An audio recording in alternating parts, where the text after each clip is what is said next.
all the honorable speakers. We shall start our SDG Summit today on the third day with the theme of women's role in economic development. Before we start our conference, our webinar, we hope that today will be a great day for all of us, especially for all the women who attend here, but also for the men for sure. So before I start this webinar, I would like to make sure to all the speakers, the honorable speakers and the BINU speakers are here. May I call one by one first? Wait, let me check the rundown. So the rundown will be the opening by the moderator, Miss Sinta Malina, and then prayer, welcoming speech. And before all of that, I would like to make sure that all of the speakers are here. May I call Miss Azuba Afzal Imdad. Oh, you are still muted. Sorry. Hi. Okay. I'm here. How are you, Miss Azuba? How can I I'm call fine. you? Yes, you can call me Azuba. Miss Azuba. Okay, Yeah. nice to meet you, Miss Azuba. Same here. Where are you right now? I'm from Pakistan. Oh, Pakistan. I see. In which city of Pakistan? I have a lot I of friends am. from. Really, that's great. I'm from Yes. Bahawalpur. Sorry? I am from Bahawalpur, Pakistan. Bahawalpur, is it? Because Yeah. I know Lahore, I know Karachi. This one Okay, I just it's a city. Okay, thank you, It's Miss a Azuba. yeah. You're welcome.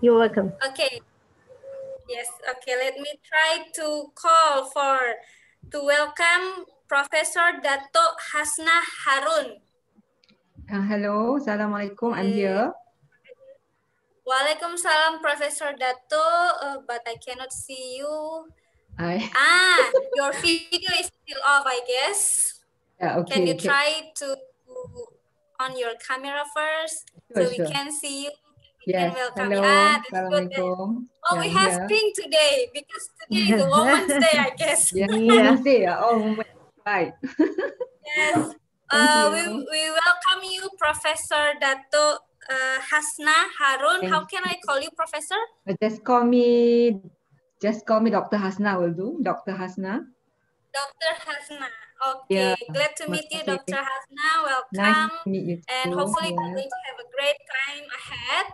And I will go to the third, thank you, Professor. I will go to the third speakers, Professor Natividad Dulce de Madrazo. There's the professor here. Professor, how can I call? Professor Natividad Dulce.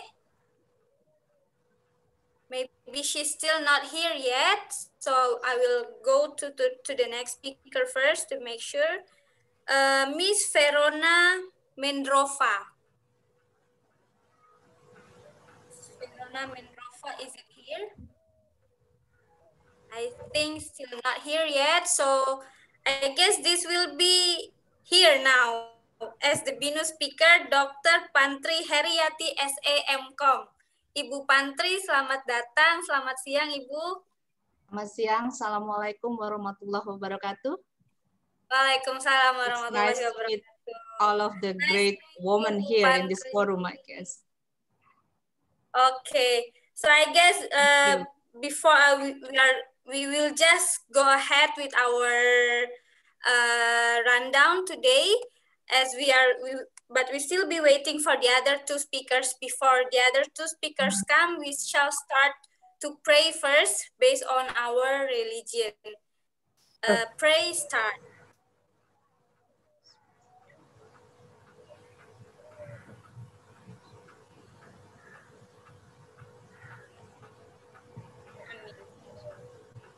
Pray finish. Okay. Thank you everyone for coming here through online video, Zoom online meeting. Hopefully this will be a great time for all of us as Today we have a very interesting topic, which is women's role in economic development. Before I start this webinar or summit of 2020, this Sustainable Development Goals Summit Asia 2020 is organized by Community Development Academic of BINUS University. So thank you very much for the committee who have worked hard to prepare this. Hopefully, this will be such one of masterpiece of today. And before I start to the speakers, I would like to tell to the participants some rules for these seminars that please kindly use your real names. If you have any stage names, so kindly change it first. Use your real names for us to take the attendance. And then the audio for the participants will be muted during this conference for the convenience reasons. And also, if you have any questions, you can just drop it on the question box, on the chat box, and I will try to read it at the end of the sessions when all the speakers have delivered their material. And then the certificates will be distributed for those who attend from the beginning until the end. And the feedback will be given 30 minutes before we end our meeting. So kindly stay tuned on this Zoom meeting, and hopefully we can keep connected smoothly today. So before I start with the first speakers, I would like to deliver two quotes from a big woman that we knew it before. I guess we know it now. If you still can recall the memory about Hillary Clinton, one of Hillary the Clinton. great women. Yes, Hillary Clinton. She was the candidate of president of USA before, but she didn't make it. But I love this one of her quote, which is, "Never stop believing that fighting for what's right is worth it. Never doubt that you are valuable and powerful and deserving for every chance and opportunity in the world to pursue and achieve your own dreams." That is what Hillary Clinton said. And what just happened recently that gives a new hope for all the women all over the world comes from Kamala Harris as the first woman as the vice president of the United States.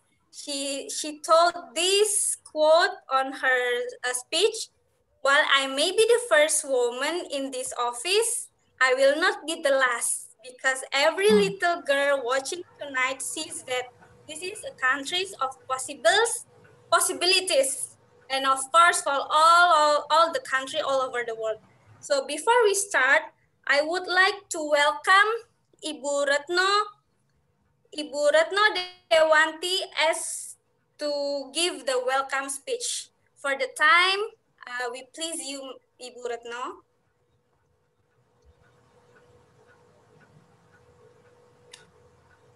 Assalamualaikum warahmatullahi wabarakatuh. Good day, everybody.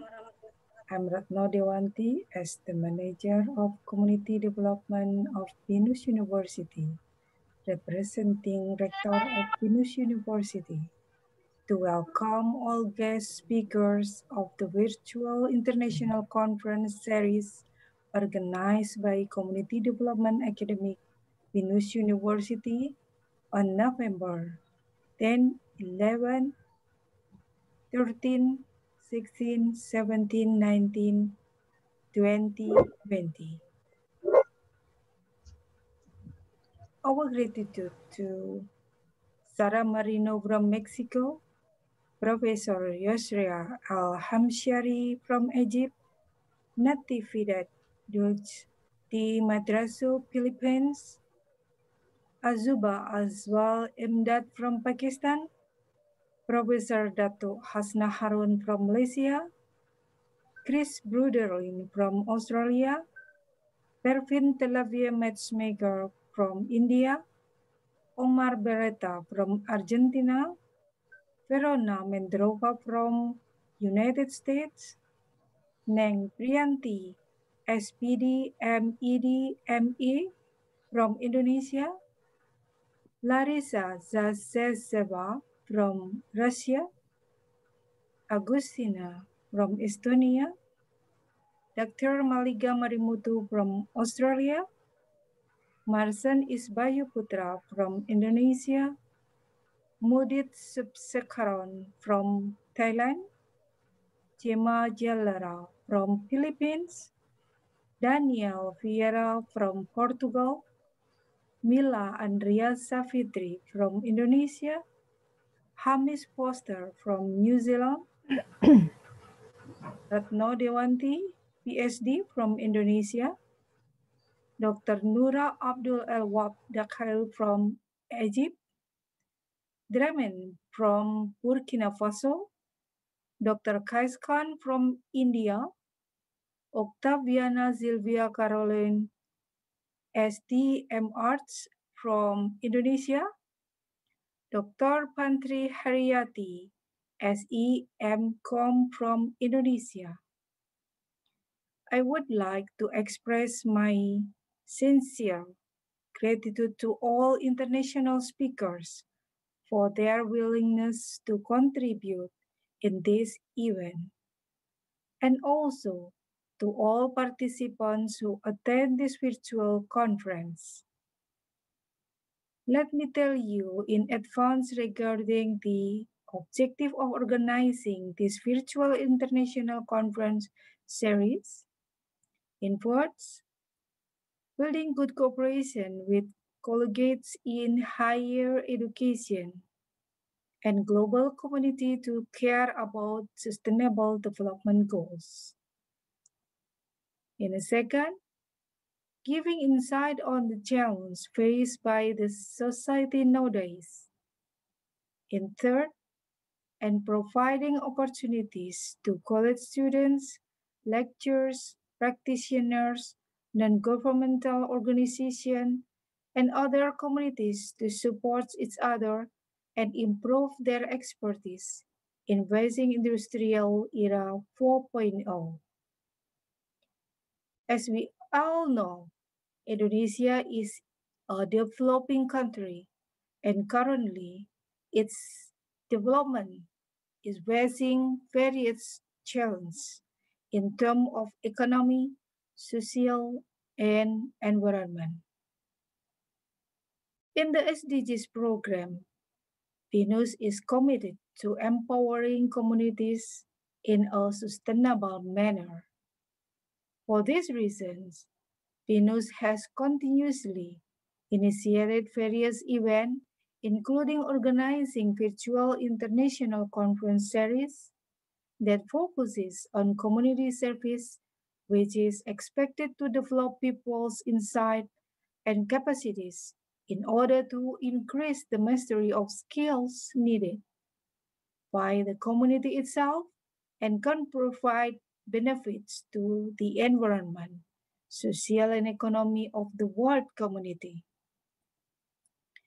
As we all know, the world is currently being stricken by the COVID-19 pandemic, which has an impact on the economy, social, and environment, resulting in new patterns that may not have been thought of before. Therefore, this event is expected to be a forum for ASEAN and world communities to create new initiatives resulting in concentrate examples that emphasize the contribution of sustainable world development. Currently, PNUS has established partnerships with other universities in the world, spread across 31 countries and 5 continents, as well as more than 500 local and international industries, as well as partnering with many NGOs throughout the world and other communities. The focus of CSR activities carried out by PNUS University refer to 9 points in the SDGs, namely, no poverty, zero hunger, good health and well-being, quality education, gender equality, clean water and sanitation, affordable and clean energy, decent work and economic growth, and partnership for the goals. Social activities carried out by BINUS University are part of the corporate social responsibility framework, which is manifested through its commitment to improving community welfare.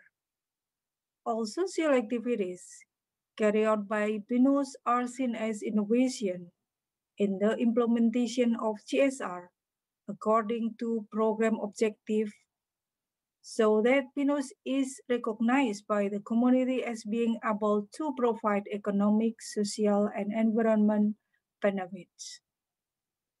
This is proven by the several awards that have been received by BINUS regarding the success of its CSR program. Finally, my gratitude for the contribution of all speakers from various partner countries of BINUS University, and thanks to all participants who attended this virtual conference series event. We are very proud of all of you and happy joining the conference. Success to all of you. Wassalamualaikum warahmatullahi wabarakatuh.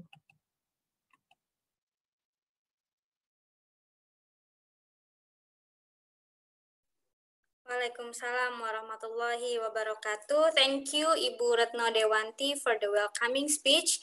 So as Bu Retno have given her welcoming speech, we are going to conduct our conference. But before we start it, I would like to warmly welcome Professor Natividad Dulce de Madraso, who just arrived here today. Good afternoon, Professor.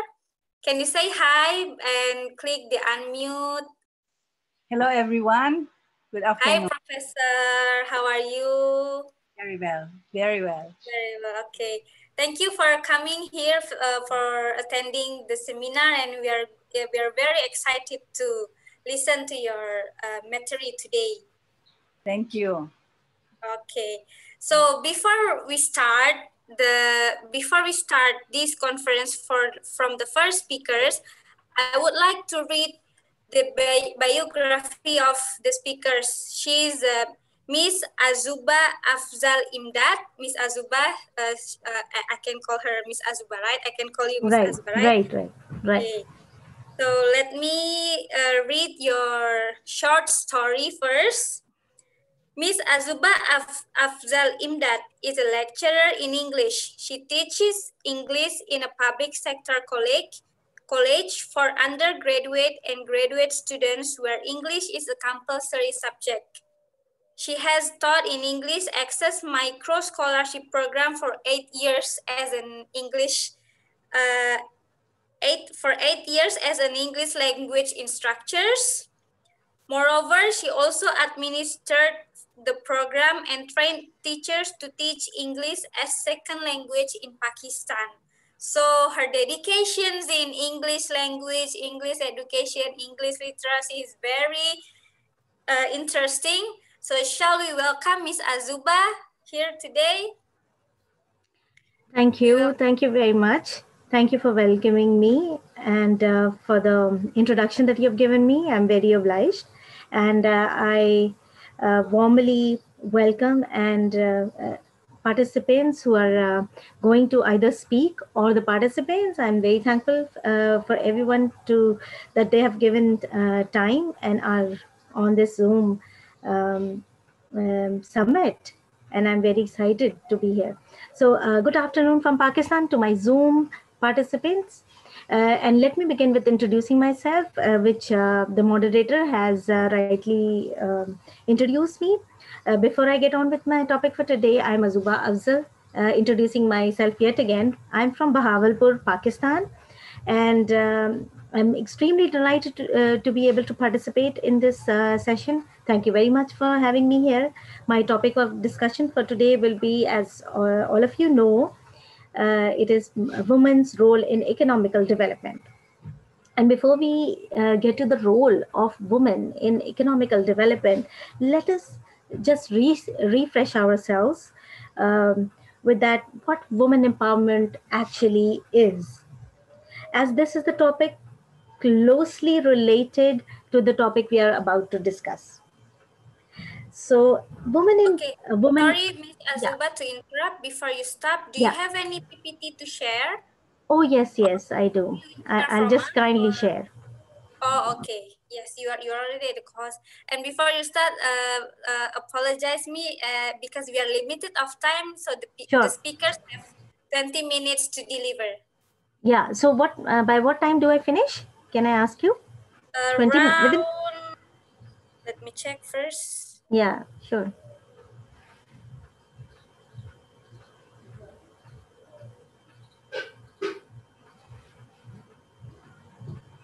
14 past 40. Okay. So that's 2:40 in Jakarta's time, right? Yes, 2 2:40 2:40. in Yeah. Indonesia time. Yeah. The Indonesian time. Yeah. Yes, 2:40. Okay, you Yeah. may start. You may Yeah. continue. Yeah. Can you Thank see the you. screen? Can you see the screen? Not yet, Miss. Mm. Maybe Azuba, let me help you then. Yeah, sure. I think I wanted to share my screen. Yeah, I think I'm Now done. it start to screen. Okay. Yeah. I'm sorry. I'm sorry Now for it's my computer literacy because I'm pretty bad at it. Anyways, so I was just talking about the before we start with economical development. Before we start with the topic, actually, we need to refresh ourselves that what women development is. I know everybody knows, but let's just refresh ourselves. So, women development is a process of empowering women, which may be defined in many ways. However, it simply means accepting and allowing people who are in the outside of decision making into it, right? So, women empowerment is no doubt the most crucial point to be noted all over for the overall development of any country. So, empowerment is a process. So, I want to just tell you that it is a process that creates powers in individual over their own lives, society, and in their communities. So when people are empowered, they are able to access to the opportunities available to them without limitations and restrictions, such as in the sphere of education, profession, and lifestyle. Feeling entitled to make their own decision creates a sense of empowerment. So when a woman is empowered, so she is able to rise her status as a woman through education, through raising awareness, literacy. And how does she do it? She does it by getting trained to defend her own self and her society and her community at large. So there are several principles of defining women empowerment, such as for one to be empowered, they must come from a position of disempowerment.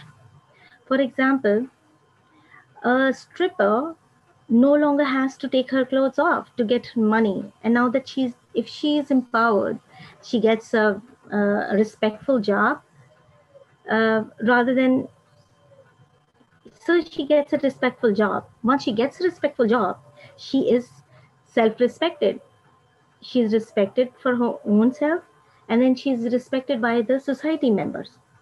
So other studies have found out that empowerment definition entails people having the capacity to make important decisions, not in their own lives, but in the lives of others.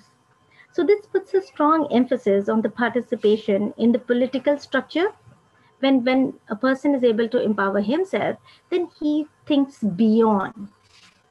So he or she, especially the women, when she sees herself empowered, she's going to definitely be able to land into a political structure. So, so when she is into the circle of empowerment, so she does not become She comes in the process of empowerment, comes into the process of the circle of empowerment, and then she does not become a product for anyone because he or she respects herself. So this puts her in a strong footing into political structure and formal decision making. And when we talk about the economical affairs so she has the ability to obtain an income that enables participation in economical decision making as well. So we see that when woman is empowered, so she explores different spheres of life. So she explores economical empowerment. So she comes into the sphere of political empowerment, and moreover, she becomes a backbone of a country's workforce. So I see that economical development is a policy intervention aiming to improve the well-being of the people. Economical growth is a phenomenon of the market productivity and increases GDP of any country.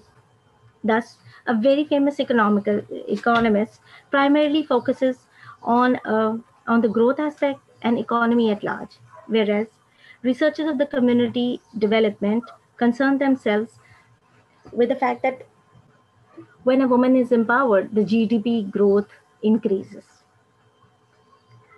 So economical development, basically what does increases women's agencies, access to formal and governmental program, mobility outside the home, economical independence increases, and the purchasing power of a woman also increases simultaneously.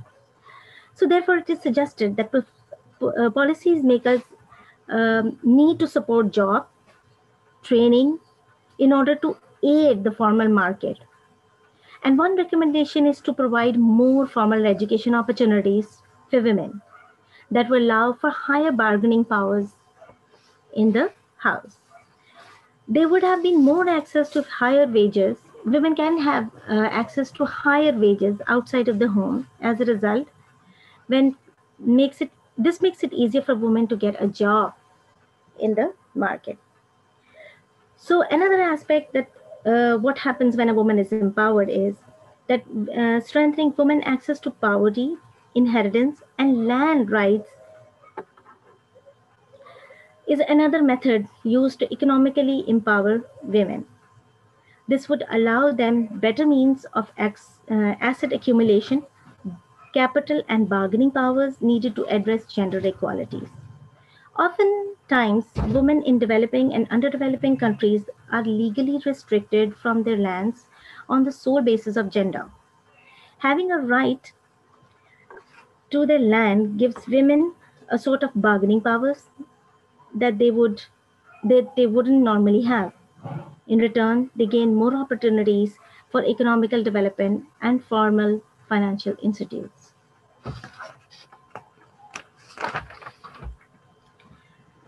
Women economical empowerment refers also to the ability for women to enjoy the rights to control and benefit from the resources, assets, income, and their own time, as well as the ability to manage risks and improve their economical status and well-being. Political empowerment. Now we'll talk about political empowerment. Political empowerment supports creating policies that would best support gender equalities and agencies for women in both the public and the private sphere. Popular methods that have been suggested are to create affirmative action policies that have a quota for the number of women in policymaking and parliament positions.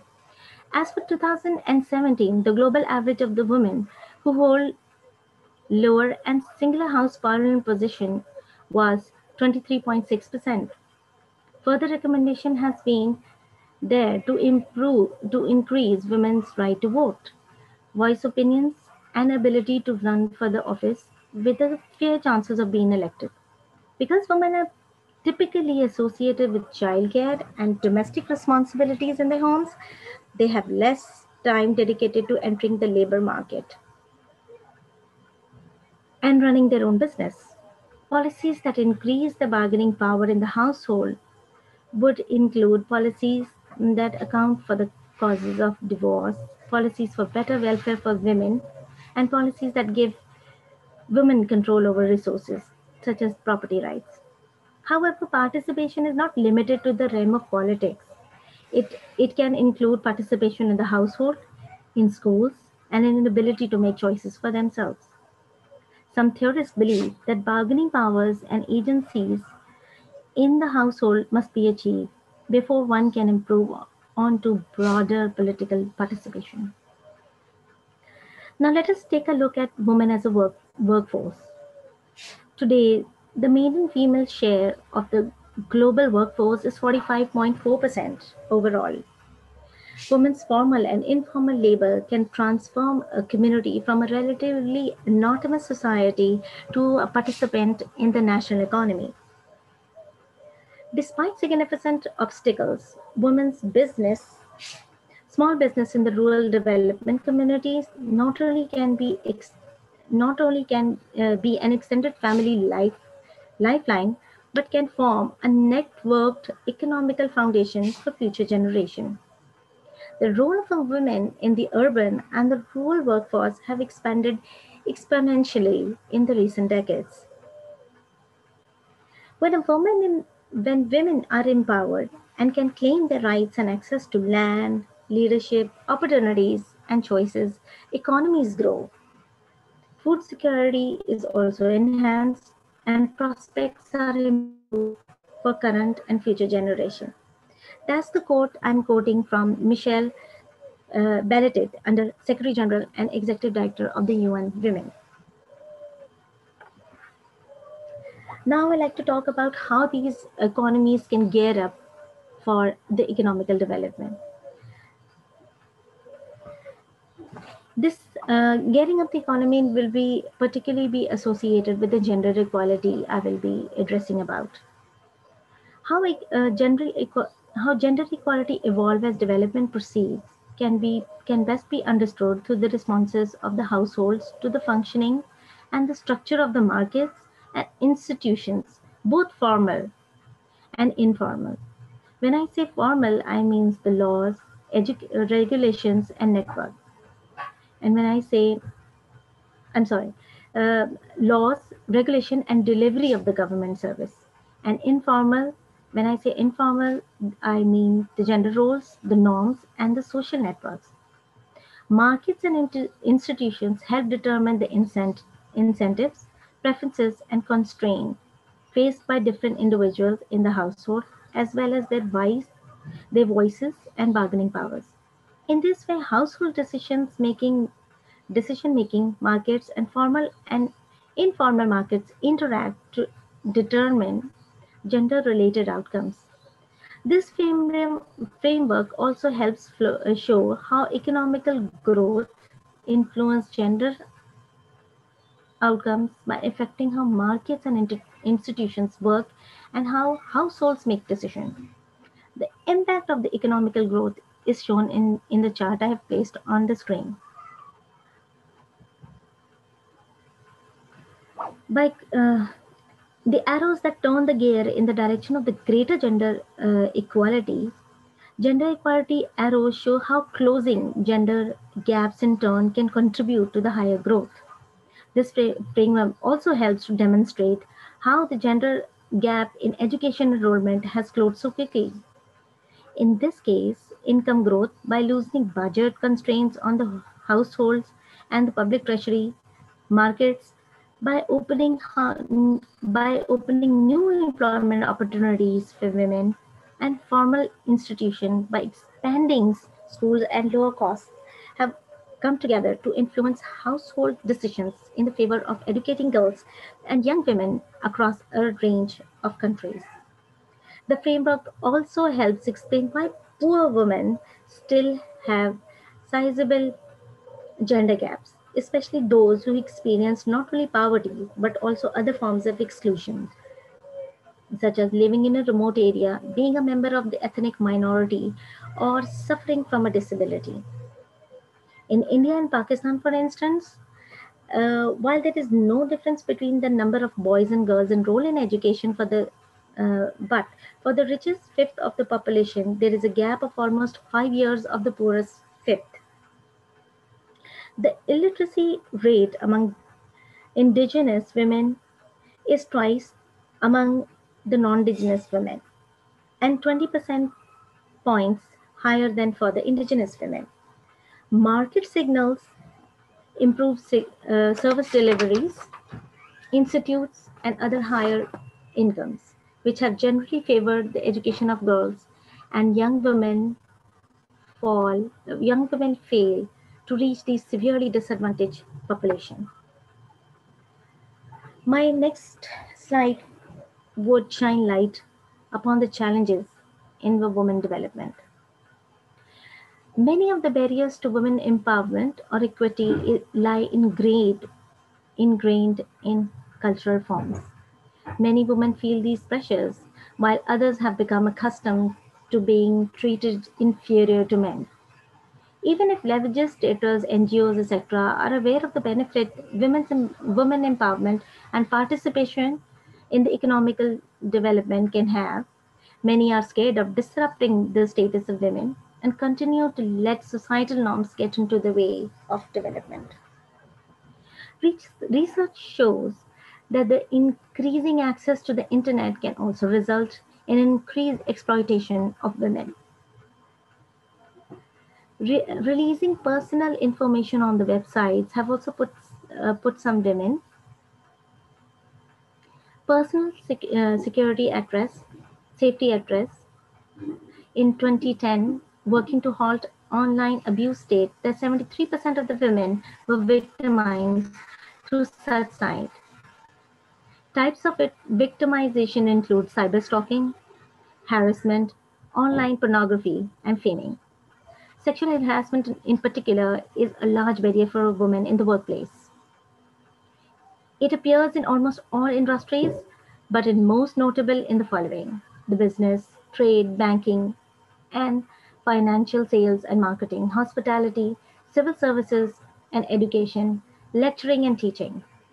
According to the International Labour Organization, sexual harassment is a clear form of gender discrimination based on gender, a manifestation of the unequal power relations between men and women. Furthermore, the UN Convention on the Elimination of All Forms of Discrimination against Women is urging for the increased measures for protection of women against sexual harassment and violence in the workplace. 54% have 54% of the women have had experienced some form of workplace sexual harassment. 79% of the victims are women, 21% were men. When talking about the median earning of the men and women who work full-time, year-round, government data from 2014 showed that women made $0.79 for every dollar a man earned. The average earning for the working mothers came out to even less than 0.71 for every dollar a father made, according to 2014 study conducted by the National Partnership for Women and Children. While much of the public discussion of the wage gap has focused around women getting equal pay for the same work as the male peers, many women still struggle with what is called the pregnancy penalty. So we need to understand that since women are facing a lot of barriers coming into the to the economical spheres, be it the political sphere or the economical spheres, we also know that there are some policies need to be implemented quickly so that gender gaps are closed and so that economies grow, women's grow at the same time. So basically, I'm going to talk about some policies implications here, so that the women have a clear way forward. Actually, the time is up. If you don't mind it, can you summarize your topic? Yeah, sure. Yeah, yes, sure. So the policy implications would be that every country can can help to reduce the access mortality of girls and women in the country. The more you shrink the education gap, the quality of economical development of any country would rise up. Similarly, making sure that that easy access to business for women are there, so that gender gaps are closed and women can get into the mainstream lines, and can have so a country can have a better future. So that was my last um, slide for today. Thank you very much. You have any questions or any comments to make, you can kindly make. Okay, thank you so much, Ms. Azuba, for the You're outstanding welcome. presentations. So if I could summarize your topic today, you are talking Sure. about woman's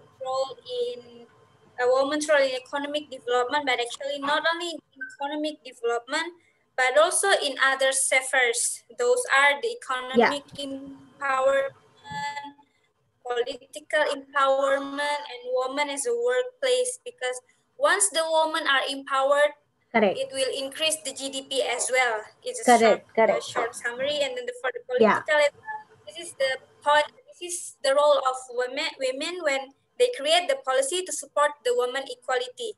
And then the next point is that the gearing up economic development, and one of the there are some challenges in women Yes. development for sure. The first one is the cultural norms, increase in access to the internet. This is one of the common issue, which is the violence in workplace and the wage gap, which is somehow women doesn't treat it similar with the men. And then With the the last, men. yes, no executive positions, but that is the challenge for the women itself. So those are the summary from Ms. Azuba. If you have any questions, you can drop the questions to the chat box, and then I will try to deliver it once all the speakers deliver the sessions. So for now, thank you so much, Ms. Azuba, for your You're time. welcome. So we shall Thank you very welcome much. yes. We shall welcome for the second speaker, but before we start for the second speaker, before I introduce her again, I would like to warmly welcome Miss, let me check the name again, Miss Verona Mendrova. It's actually midnight there, right, Miss Verona? You have arrived here, right? Yes, that's true. Okay. Welcome, Miss Verona. It's actually good afternoon here, but maybe it's a good night or a good midnight. It's a good morning here. Oh, it's good morning. Okay. We are very delightful that you still spare your time for us in your sleeping time, maybe. Hopefully, it will not be a burden for you. Thank you so much for the invitation and everything. Yes. Okay. Welcome. So, Miss Verona, I can call you Miss Verona, is it? Yes. Okay. So we shall go next to the second speakers, our lovely Professor Dato Hasna Harun, Dr. Harun, Dr. Hasna Harun. We warmly welcome you again here. So I would like to give you a short story about Dr. Hasna Harun. Dato Hasna Harun is a professor at University Science Islam Malaysia, or USIM. She holds a diploma in accountancy, University Technology Mara, Malaysia, BFC of accountancy from the Northern Illinois University, MBA in accounting from Government State University, USA, and a PhD in auditing from the University of Hull, the UK. She is a professional member of CPA Australia, a chartered accountant of the Malaysian Institute of Accountant, and a fellow of the Institute of Internal Auditors Malaysia. The Institute of Certified Management Accountants is honored to induct Professor Dato Hasna Harun to the Global Accounting Hall of Fame for her services to the profession in Malaysia. So welcome, Dr. Hasna Harun. Thank you, Dr. Shinta, moderator for the session today.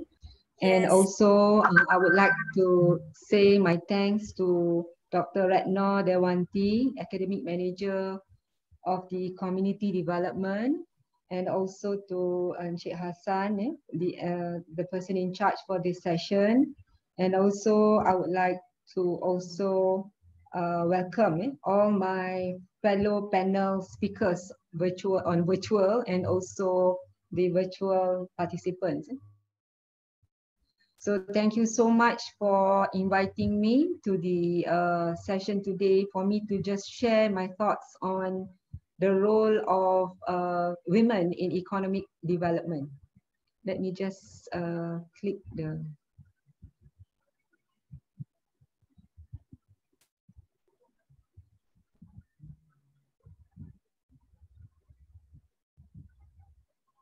Can you see? Dr. Shanti, can you see the slide? Yes. Yes. Yes. Shinta, sorry. I can see it. Okay, You can Dr. Shinta, my apologies. Okay. All right. You might find that my topic is actually different from the normal, what do you call that, a role of women in economic development, as I'm looking at the issue from a different angle.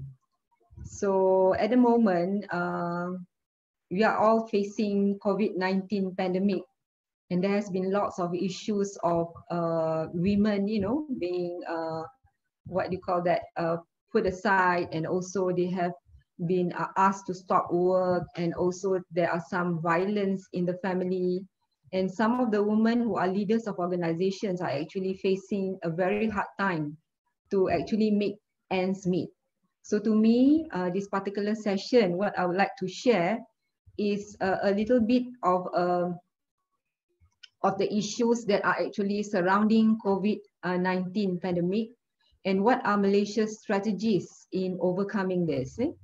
And I will be also touching on the impact of COVID-19, the good and the bad impact, and what are the strategies in building individual resilience, families and staff resilience, leaders in education, leaders in organization, and organization as a whole. And to remain resilient, what actually would be needed to make an organization sustainable in the long run. So to me, resilience is a very important issue, because if you can show that you can actually withstand the pressure of this pandemic, yeah, therefore you will be able to play your role as individuals, as mothers, as parents, as staff and employees, and also as leaders of organizations. So I'm approaching it from a different angle. But just to share with you a little bit of the gap between the female and male, women and men, what we have in Malaysia is called Malaysia Gender Gap Index. So this particular index look at the gap between the female employees and also the male employees, because the government is very supportive of the fact that there should be women in Malaysia that are actually leading organizations. So this indices, or is this index actually look at 4 sub-indices: economic participation, educational attainment, health and survival, and political empowerment. And I'm happy to say that it's actually improved for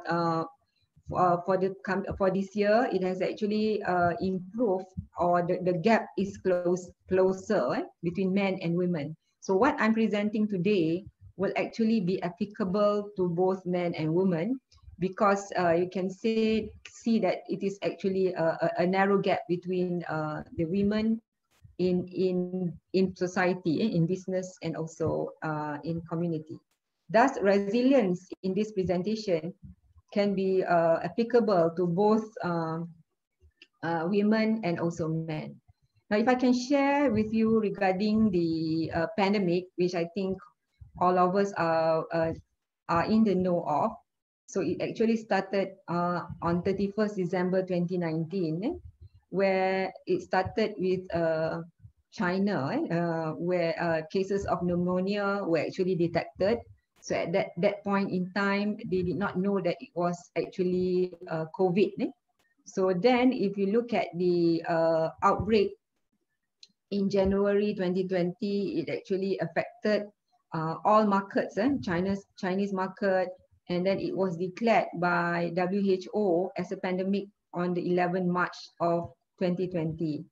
And the first case in Malaysia is actually reported by the Malaysian Ministry of Health, which was actually initiated, let's say the pandemic, the virus initiated with the tourists from China during the Chinese New Year holiday.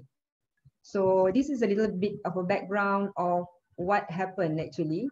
And if you can see, that the pandemic in Malaysia, as of yesterday, 10 November 2020, there has already been 50,676,000 confirmed cases, and every day we are seeing the numbers rising.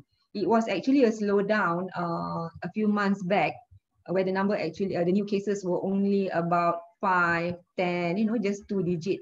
But then it suddenly increases recently to 3 digit again.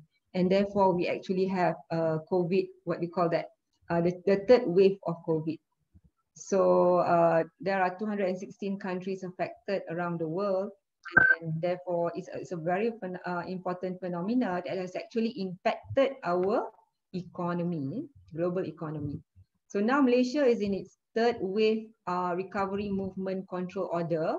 And at the moment, all of us are actually working from home. And as female leaders as well, or as housewives, we have equal, what we call that, responsibility to make sure that our family needs are being handled well, that our children are actually cared for during this particular isolation period. They have activities to do. And as a worker, as an employee, we have to make sure that we continue to actually deliver the KPIs that have been set. So embracing the new norms is actually the word that's being used in Malaysia again and again to remind all of us Malaysians that you will never have the normal times again, but you have actually to work and move forward and embrace the new norms. So there's no longer what you call that meetings, physical meetings, hardly any. So all meetings are actually done on air, through virtual. And like it or not, people like me who are actually in the senior age, we have to pick up the technology fast in order for us to actually now survive in the new norm in the face of COVID-19. So in a way, after having that experience, I find it that it is not that difficult if you actually, what do you call that, have the experience, or you are given the knowledge to do so. So it's actually easier. And I actually enjoy my life much better now because I have flexible time. I can do my work. I can prioritize my activities and yet fulfill whatever goals that I've set for myself. Yeah? And I don't have to, what do you call that, spend long hours, for me to attend a meeting, waiting for the meeting to begin, and etc. etc. So those are actually the good points of COVID impact, COVID-19 impact. So we are taught here by the government to always avoid 3C: crowded places, confined spaces, and close conversations. So there's always a 1 meter gap between us. So we are no longer allowed or encouraged to shake hands, but just to bow down following the, I think, Japanese way of greeting. Yeah. And then we are always asked to practice 3W: wash, wear, and also one. So make sure that you are always in the know of the, what do you call that, the danger of COVID-19. So a little bit of what our government is doing to overcome this COVID-19. Government has actually instilled the 6R, The first R is to resolve, to contain the virus by imposing the movement control order. So lots of things are being done now. Every minute of the day, there will be reports of how many cases there are, how many clusters have actually, new clusters have actually, are actually in existence, and what you should do, and which part of the country in Malaysia should actually be locked down, etc., etc. So we are all, you know, looking at the news every now and then to see whether our areas are affected, because if we are affected, there will be restriction in our movement.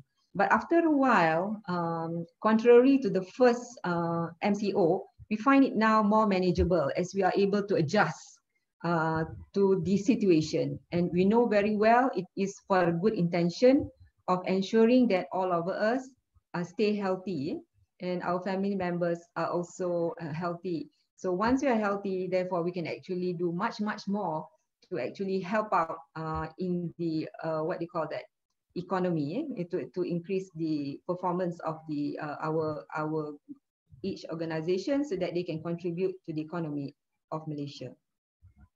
So the other R is to build resilience by introducing Prihatin economic stimulus. So lots of millions of dollars actually have been injected to make sure that there is enough money for the rakyat or the Malaysian citizens to stay resilient, because majority of the young ones have actually been demoted. Some have been asked to stop, and some of the salary have been cut, so they're facing a lot of problems.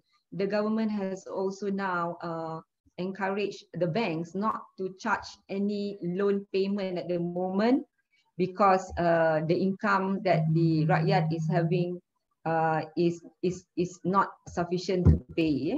And also in terms of utility, the government has also given us some subsidy. So lots of efforts have been done to help us in maintaining our resilience to fight COVID-19.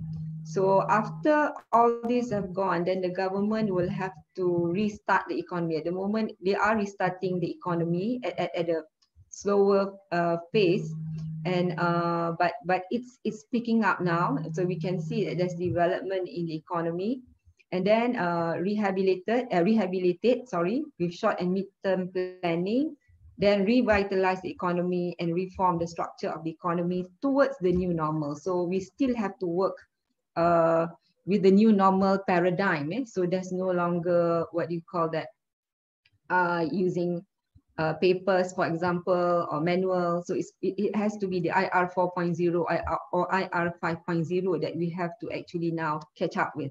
So all these 6 R's are actually aimed at the welfare of the rakyat. That is what our finance minister, Tengku Datuk Zafrul Aziz, said when he actually presented the budget for next year. So just to share with you a snapshot of budget Prihatin Rakyat, or Prihatin means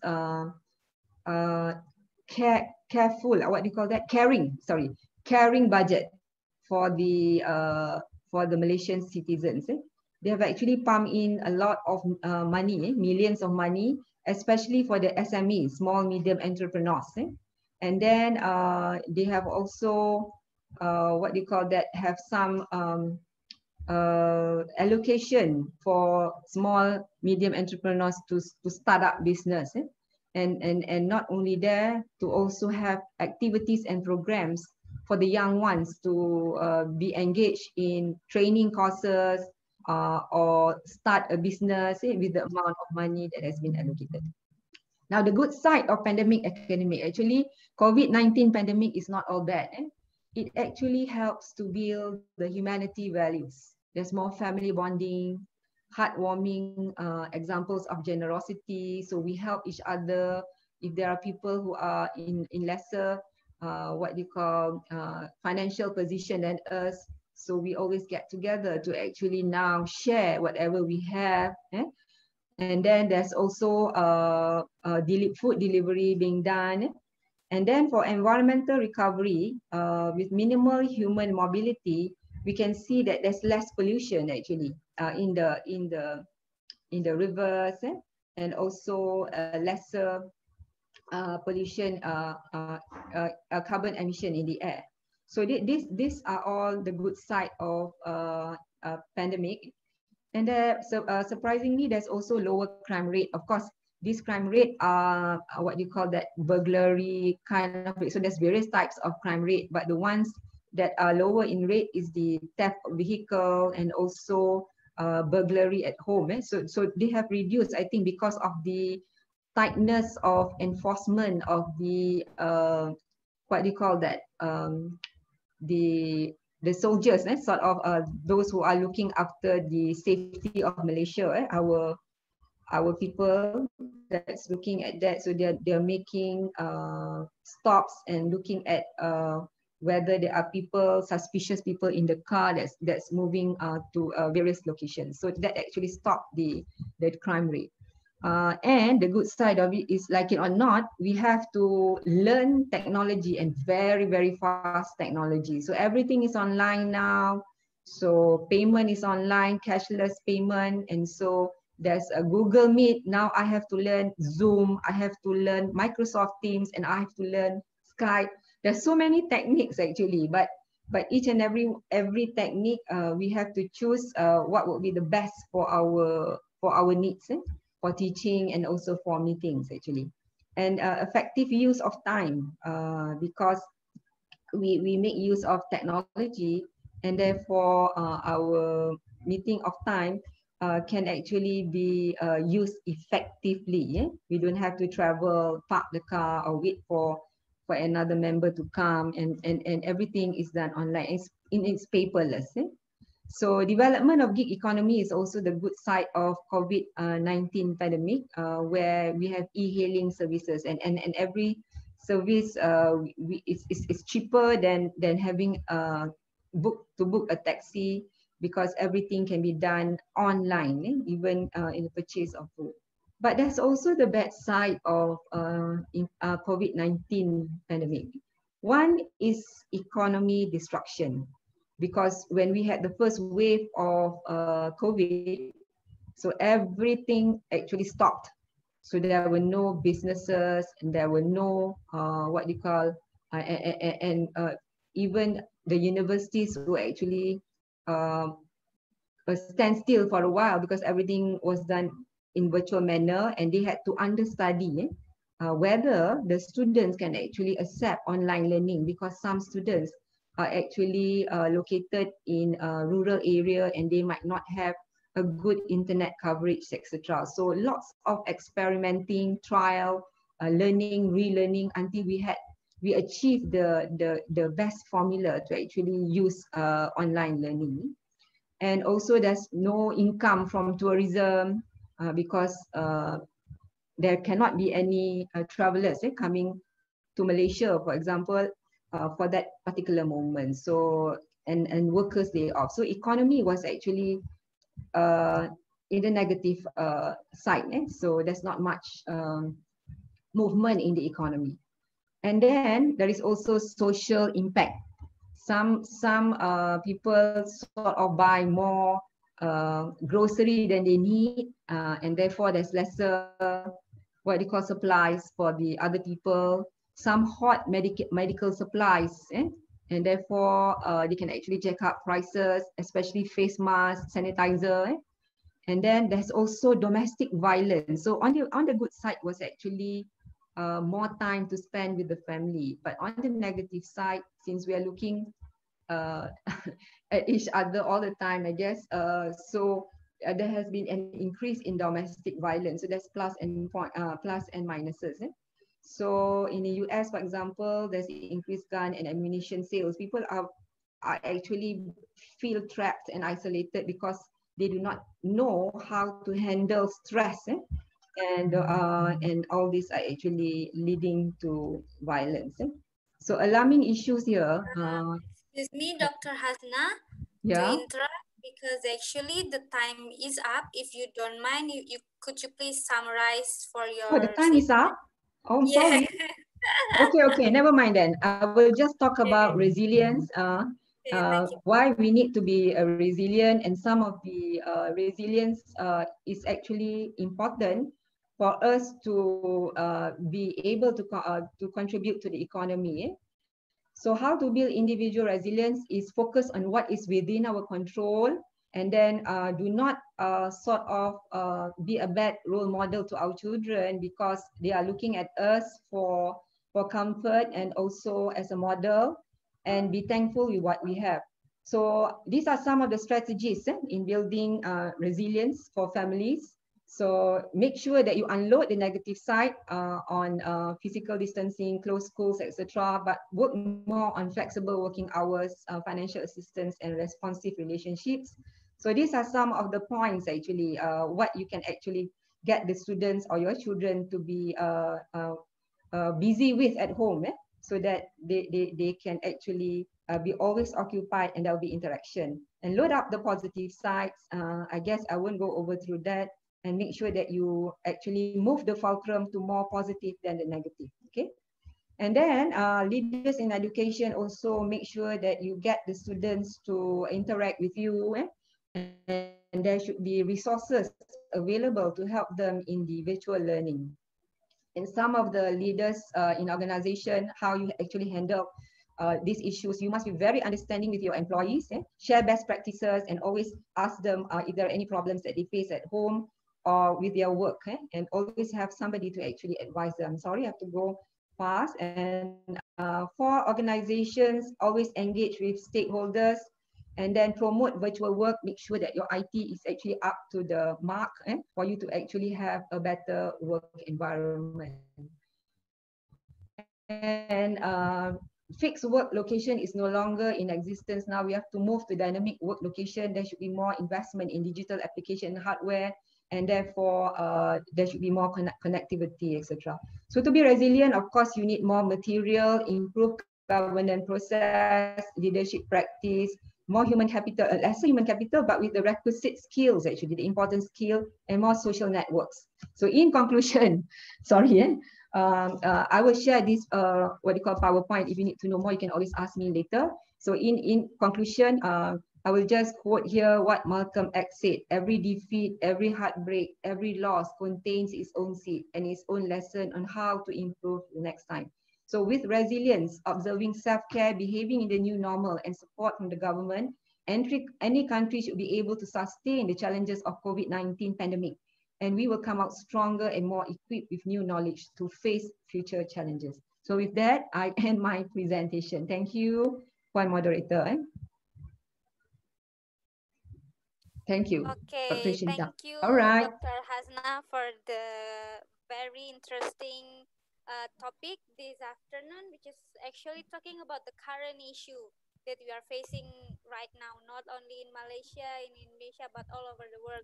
So let me try to summarize a bit about what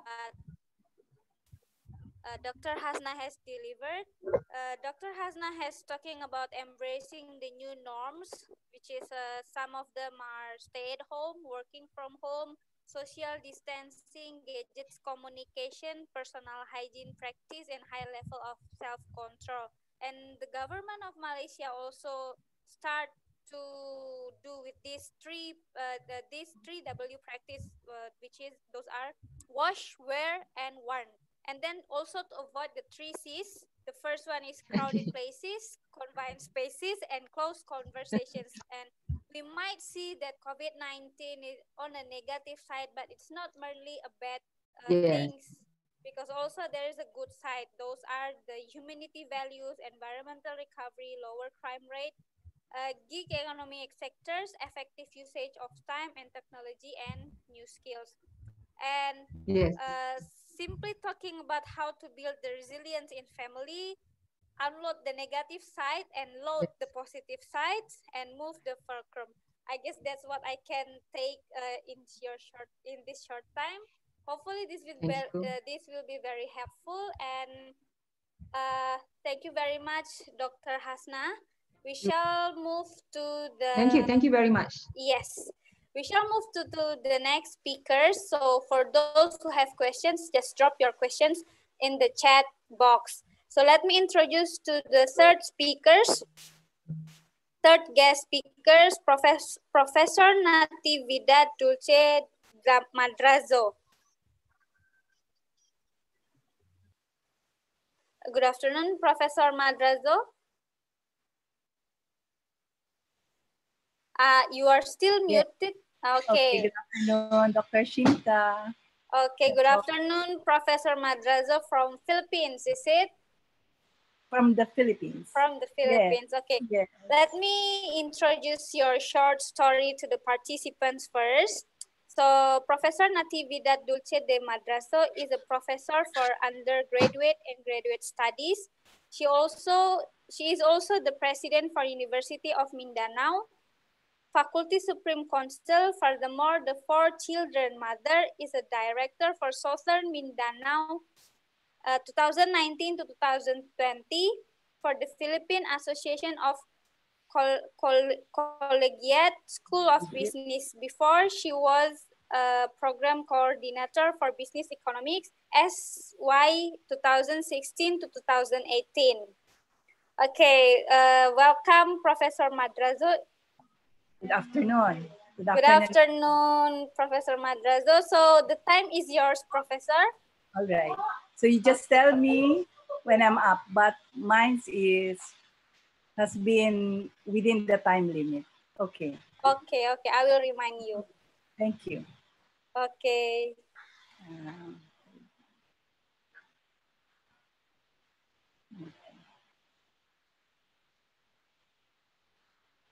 All right.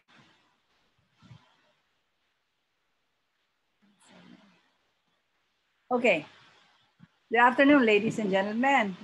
Not much introduction is necessary since women knows women. Even our male audience, if we have any, you know us, right? You know us. So what's in the limelight now is our contribution to our nations or even to the world's economic development. Do we have a contribution as women? Do we propel economic growth? Oh, yes, we do. We do. Always two to tango, as we say. Just as the men have their roles, we women possess unique qualities distinct to us, and these are what we employ to boost our economy. So, who empower women? We see the government, the private entities, the non-government organizations, and even the social enterprises. And let me just add, even foundations.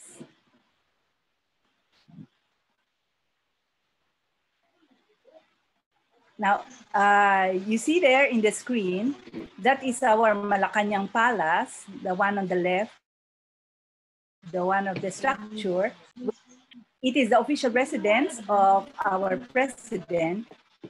And on the other side would be the different insignias of our government agencies. We see their DTI, which stands for Department of Education. DICT is Department of Communication and Technology, and all others.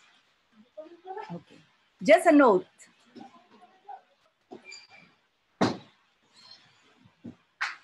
In the government sector, the social services sector for the human capital development programs in education, health, and social protection take the largest of 1.495 trillion from the 2020 national budget of 4.1 trillion pesos. So that's in pesos, all right? So what are those programs? That's the Universal Access for Quality Tertiary Education, the Basic Education Facilities Program, the Universal Healthcare Program, the Pantawid Pamilyang Pilipino Program, and the Unconditional Cash Transfer Program.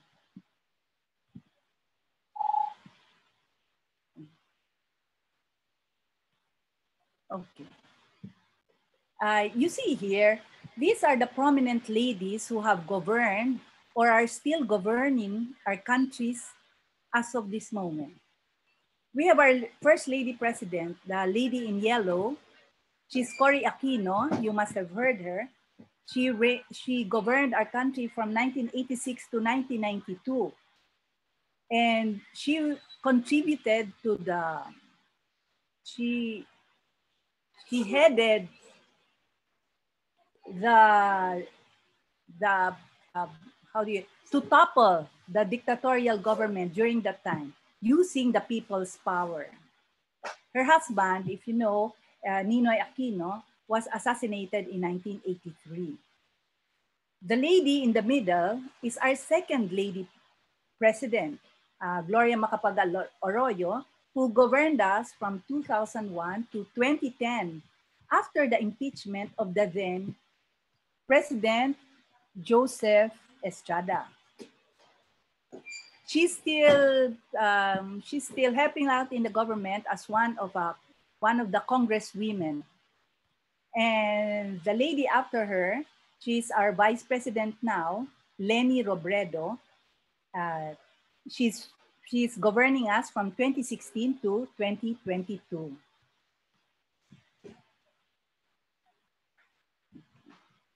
Now, let us look at the women representations within the government agencies. Presently, in our Senate, we have 7 lady senators among a total of 24. Of the 304 seats in the government, there are some 87 congresswomen. We have lady provincial governors, mayors, and councilors of cities, and other government electoral positions.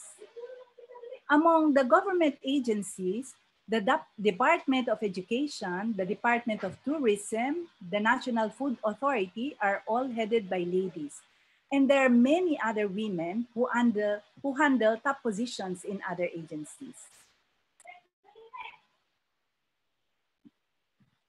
Ladies are likewise well represented in private entities of varied types of industry heading top positions like in education, banking and finance, construction, healthcare, and others.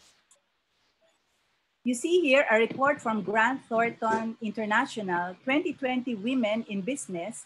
The Philippines has been seen to rank first among the 32 countries, having 43% of Filipino women executives holding senior management positions. And the top 3 roles are Chief Finance Officer, Human Resources Director, and the Chief Operating Officer. We have different NGOs and social enterprises and foundations who also support and reinforce the well-being of women, as we see some examples on the slide. If you see there's CARE, SPAR, Rags to Riches, Olivian. But the Lamdag Foundation is where I am also part of. I'm the corporate secretary on the foundation. It is here in Davao, and we cater from girls in their basic education up to mothers and even to the lady house helpers. Okay. On top of the support from the government, from the private sectors, from the NGOs, social enterprises, and even foundations, who really empower women so that they can contribute to economic growth? The women empower women. We empower ourselves. To govern and serve the government, to head top positions in private corporations are already ends to themselves. Women reach that goal when at the onset, we have been equipped from childhood to be what we can become. Our training counts. And that training starts from home, starts when we were children. Some points to ponder among us women. Good education and proper nutrition start at home. We have to manage our own families. We see that success is inside us and not outside us, and our openness to life. We'll go one by one. Good education and proper nutrition start at home. So earlier, we mentioned the importance of education and health. Education and health being one of the essential supports from the government also helps women. So at home, we guide our daughters as they grow. We rear them in virtues and good character. More than speaking to them about it, they have to see us, their parents, living the virtues in action. Allow them to pursue their careers, be it a university degree or a technical vocational program, so be it, if that is what they want. Allow them. We can give them advice, yet in the end, it is really the decision of our daughters. You see, in the university, sometimes I get to ask students why they are taking the course that they are into, and surprisingly, there's still answers that it's what my parents want. Like the parents insist on accountancy, while the student prefers fine arts. Okay?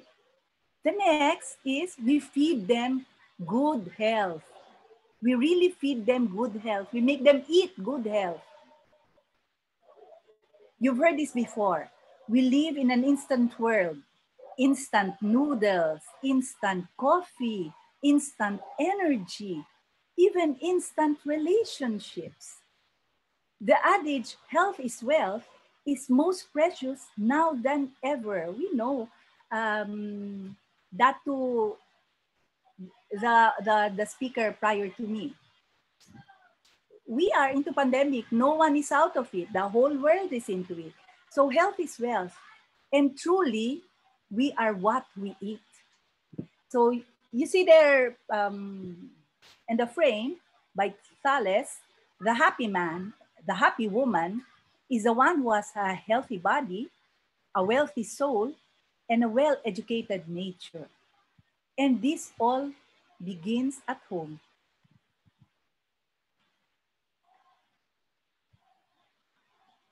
Just an aside, in our country, the Philippines, women have always been highly regarded.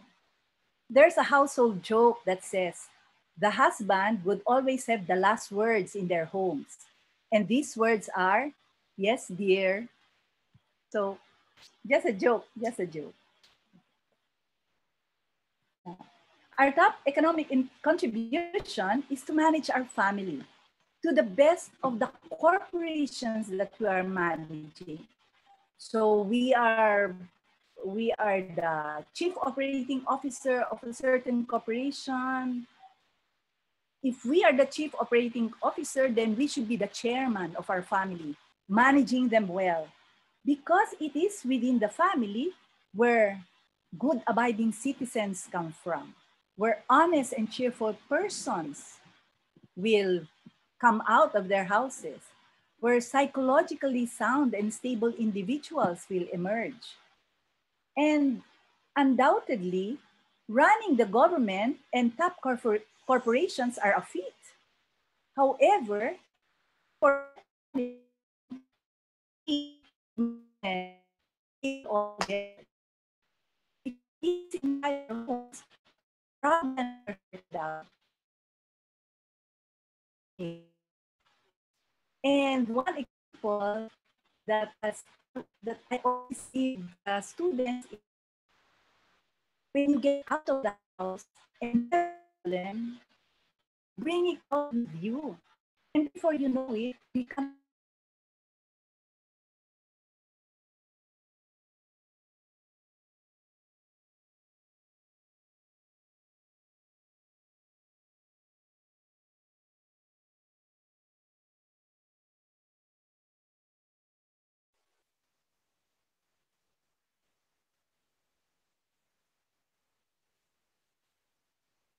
Halo, Dr. Madrazo.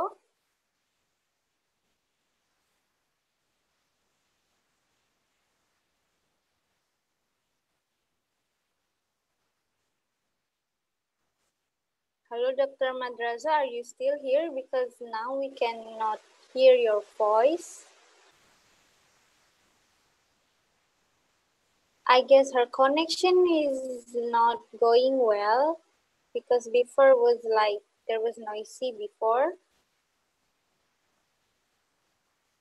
Mr. Hassan, can you try to contact her or to catch her up? Is it possible? Yeah, I'm trying to. Okay. So we are going to wait or we are going to the next speaker, Mr. Hassan? Let's wait for a while, like 1 minute. Okay. So we shall wait for a moment. Yeah, she was having trouble with the connection. Internet. Yeah, Okay. like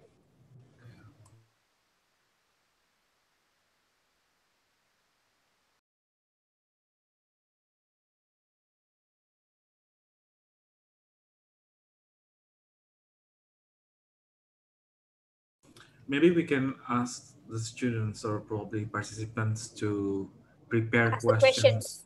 Yes. Okay. So if the participants or the students have any questions to the first two speakers, you may drop your questions now. We will try to take one or two questions while we are waiting for Professor Madrazo while she's getting connected to us again. Yeah, she's here right now. Probably can somebody help her become the co-host? Wait. Cannot see here.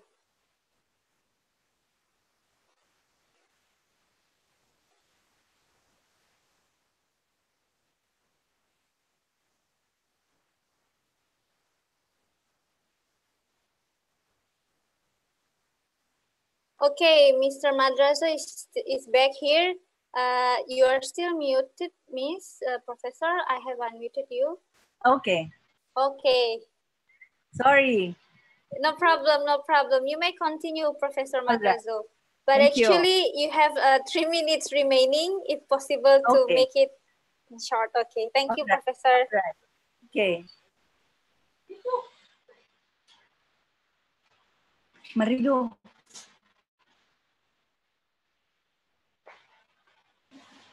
All right. To think that our success is outside of our homes, then we have to think again and again and again. Wives, mothers, young ladies, we possess these innate God-given qualities, very specific for women. Those qualities being femininity, gentleness, generosity, quick-wittedness, love for details, intuitiveness, constancy, and deep piety. Regrettably, most of our societal problems are results of broken homes. If the wives, the mothers, the daughters will not manage their homes, who will? Look at the words beside it. Success is within us. You take up the within. Success is us. And the last is our openness to life. Together with managing our homes, another economic contribution, which we have to remember nowadays, is our capacity to bear children within a family. Let us stress on children brought in the world within a family. Let us not block the wellspring of life. The future of this world is, in a sense, in the hands of women because we are open to life. When women are open to life, then the world will continue to exist. So, women's irreplaceable economic contribution, we can always work outside our homes. That is no problem. But let's not remember, though, that our first responsibility is our family. Because good education and proper nutrition start at home, we have to manage our family. Success is within us, and we have to be open to life. There's Jose Maria Escriva saying, sorry, understand this well. There is something holy, something divine, hidden in the most ordinary situations, and it is up to each one of you to discover it. And another one, he says,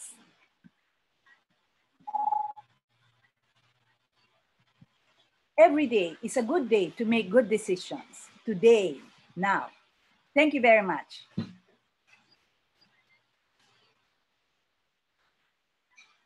Dr. Shanti.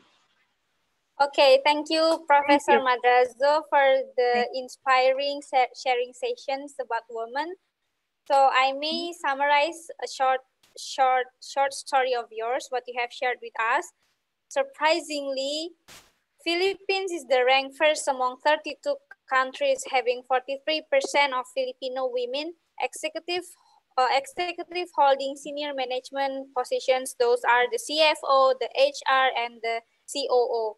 So actually, this is very good news from Philippines because you also shared the first 3 women who lead the Philippines during the time, and currently also by a woman, the vice president, if I'm not mistaken. And then actually where we start from us itself and from at home again. So women empower women. So starts from children. So where we start from the family, starts from the family, and starts from the children's, because good education start at home. I like this quote. I like this quote because when the good education start at home, it is the time that you guide your daughters as they grow, allow them to pursue the careers instead of the parents' dream, but they have their own dreams as well, and feed them in good health. And actually, the success is inside, not outside, which is simply talking, the success is within us. So use these within words. So, and the last but not least, openness to life. So open your heart, open your mind to be a better person. So that is all, I guess, that I can summarize for now from Professor Madrazo. Thank you very much for the inspiring sharing session. So before we continue to the next speaker, I would like to remind to the participant to prepare the questions, as we are going to have another 2 speakers, and we are going to conduct with the question and answer sessions. So kindly drop your questions with your name, your institutions, and to whom your questions are asked. So without further ado, let's welcome Miss Verona Menrofa, the one who are in the United States, staying her night with us now. Okay, thank you for staying here, Miss Verona. Thank you, and thank you. Yeah, thank you again for the humble invitation and opportunity for letting me be a part of this event. We are very welcome that you can attend in your midnight time. So let me introduce you a short story of yours.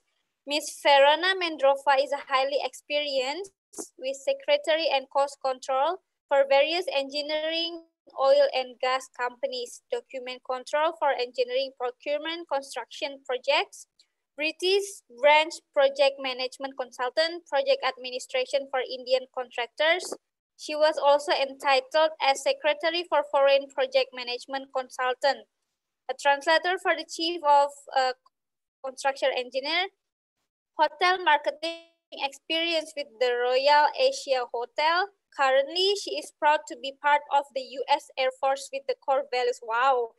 Integrity first, service before self, and excellence in all we do. So you are actually part of the U.S. Air Force. This is very amazing. Thank you. Welcome, Ms. Verona.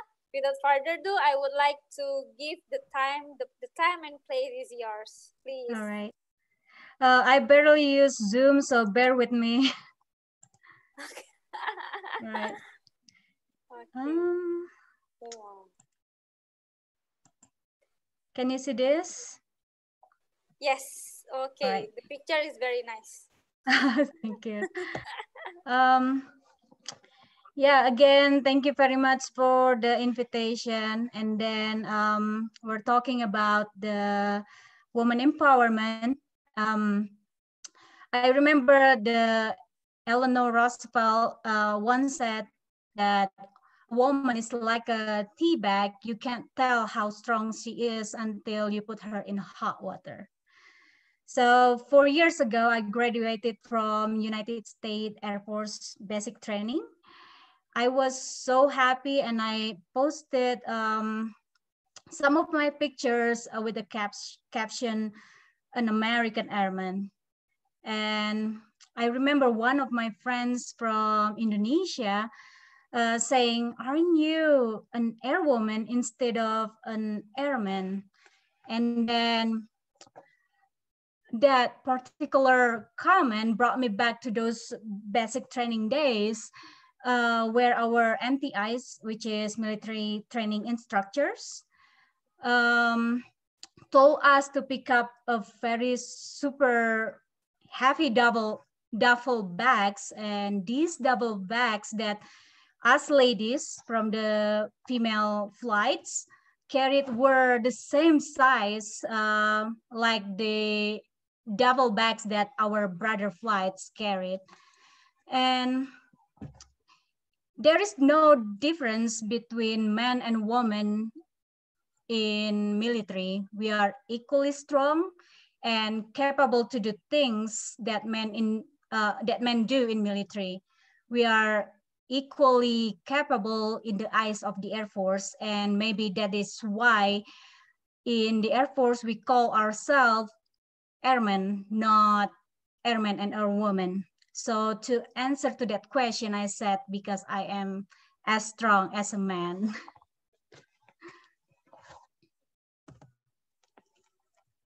All right, my name is Verona Mendrova. I am a firstborn child, and I lost my dad when I was 5. My mom taught me to be independent from a very young age.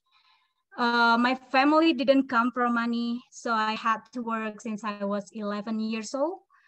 I sold pempek. It's a Indonesian traditional food during my lunch break at junior high school. So clearly, I'm very involved with the economy from a very young age. When I got to senior high school, I used to work after school at the telephone cafe until 10 p.m. every single day, including weekends. Telephone cafe is where people needed to pay after we used the telephone because cell phone wasn't that popular back then. And right now I'm a staff sergeant in United States of the Air Force. I am stationed in Peterson Air Force Base in Colorado, USA. But I'm in the Air Force, but actually stationed for the Space Force, the new branch that the USA have right now. And I'm serving on active duty for just over 4 years. Since my dad passed away, it was only me, my mom, my younger sister, and I, and with no man in the family. I have been a breadwinner for my family back in Indonesia, especially since my mom had a stroke in 2007. And here are some problem that stop women from being great. I was born in a very small village in South Sumatra, Indonesia called Lubuk Linggau, but I grew up in Bandar Lampung and Palembang. I was a part of the generation that was told that education is not important, that we women don't need higher education, where the society in Indonesia prepare us to be married at the age less than 25 years old. And they will just judge us as spinsters, just like, are you kidding me? 25 years old is a very productive age. where we should focus on our education, careers, chasing our dreams, be leaders. But no, the societies shape us to be small-minded women that do not need higher education because it will be wasteful, and they said that we belong in the kitchen. Sad, right? And Raden Ajeng Kartini, Indonesian pioneer of women's education, had opened the way for us. We have the opportunity to continue her work. So let's do that. Get higher education and professional development. Secondly, let me ask you this question. What is worse than the society telling you what to do? The answer is the lack of self-confidence. A lack of self-confidence is the biggest problem that I often see in women that eliminate us from competing equally with men in our work fields. Most of the time, we don't realize that ourselves are our biggest enemy that stop us from being great. Why? Because so many times that we are given the opportunity to be a leader and we turn it down because we think that we are not capable to do it. Stop that mentality. Take the chance and prove that you are fully capable, and don't let the women's empowerment remain a slogan with no action. Be confident, be brave, and I would say take a chance. I'm not saying it will be easy to be successful as women. There's going to be some hindrances that we may face, and communication is a very important key to being successful.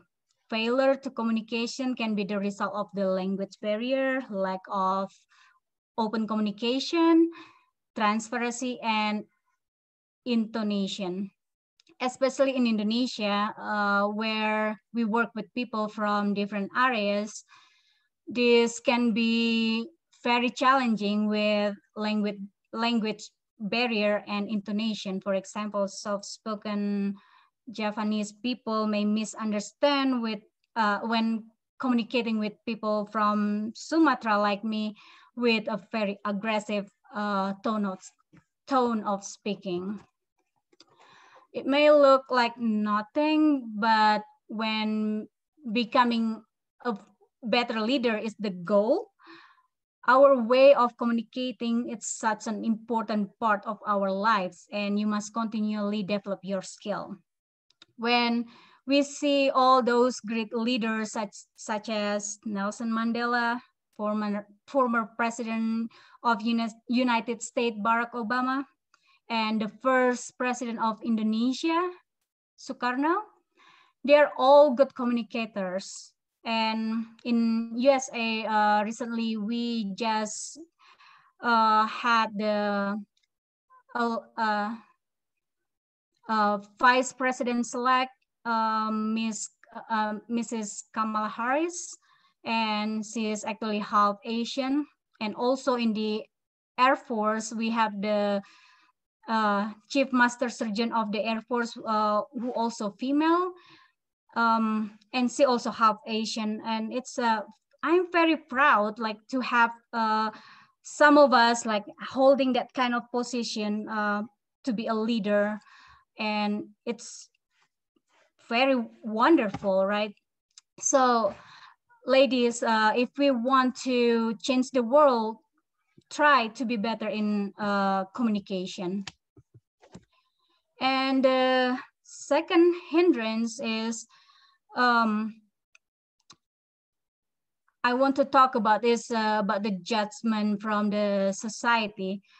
It can be very harsh sometimes, especially when we Indonesian women were taught to be submissive to men or our spouses. We need to find a way to make them understand that getting our right to be equal with men doesn't mean we don't respect them, right? Open their minds and let them see us, that we can still embrace our culture to be successful at the same time. And you have seen the cultural movement going on around the world today, and it's not going to be fixed in an instant, but we need to keep going. All right, and this is actually is my personal checklist for success. It's not guaranteed to work for everyone, but it helped me and continue to help me progress throughout my life. The first one, I usually set a goal, make a plan, and take action. Yes, I am a woman with a plan, but before that, I usually have goals, either short-term goal, long-term goal, or both. For example, I set short-term goals like finishing my associate, making rank, buying second house, and so on. And for my long-term goals includes finishing my bachelor degree, that's free before the age of 40, and so on. And write these goals down so you can visualize your goals. It will motivate you whenever you see them. So, and then you can make some plans to reach your goals, like to be able to finish my associate, I need to start taking 2 or 3 classes each semester. To be able to make rank, I need to start more training to get better at my job, and to be able to debt free,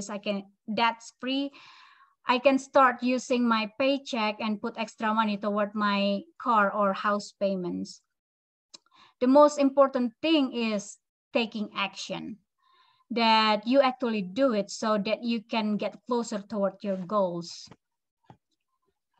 And the second one is be independent. Don't wait to be independent when you are forced to be one, or until you are forced to be one. Make your own money, be the master of your own destiny. You are responsible for your own future. I had a very tough time learning this lesson early in my life. I found myself in a very unhealthy marriage. It was abusive, both emotionally and physically. I felt like many others before, that I was trapped and had no way out. I was totally dependent on him. And only when I took the control over my own life and became independent, I was able to start fulfilling my goals. And it has been several years since the marriage ended, and I have continued to see the benefit of being independent. And the next one is higher education and professional developments. As Isaac Newton said, if I have seen further than others, it is because I have stood on shoulders of giants. Learning never stops. I have not prioritized my own learning as much as I could, but I will never give up. I understand that learning for myself and for professional development is a task that never complete. The goal is continuous self-improvement. And next one is be confident. Vanessa Van Edwards, the behavioral investigator with Science of People, in her book, I think the title is Captive Faith. She mentioned that confidence is not something that you were born with, but it's a skill that you can develop through practice. When the opportunities present themselves, don't let them pass you by.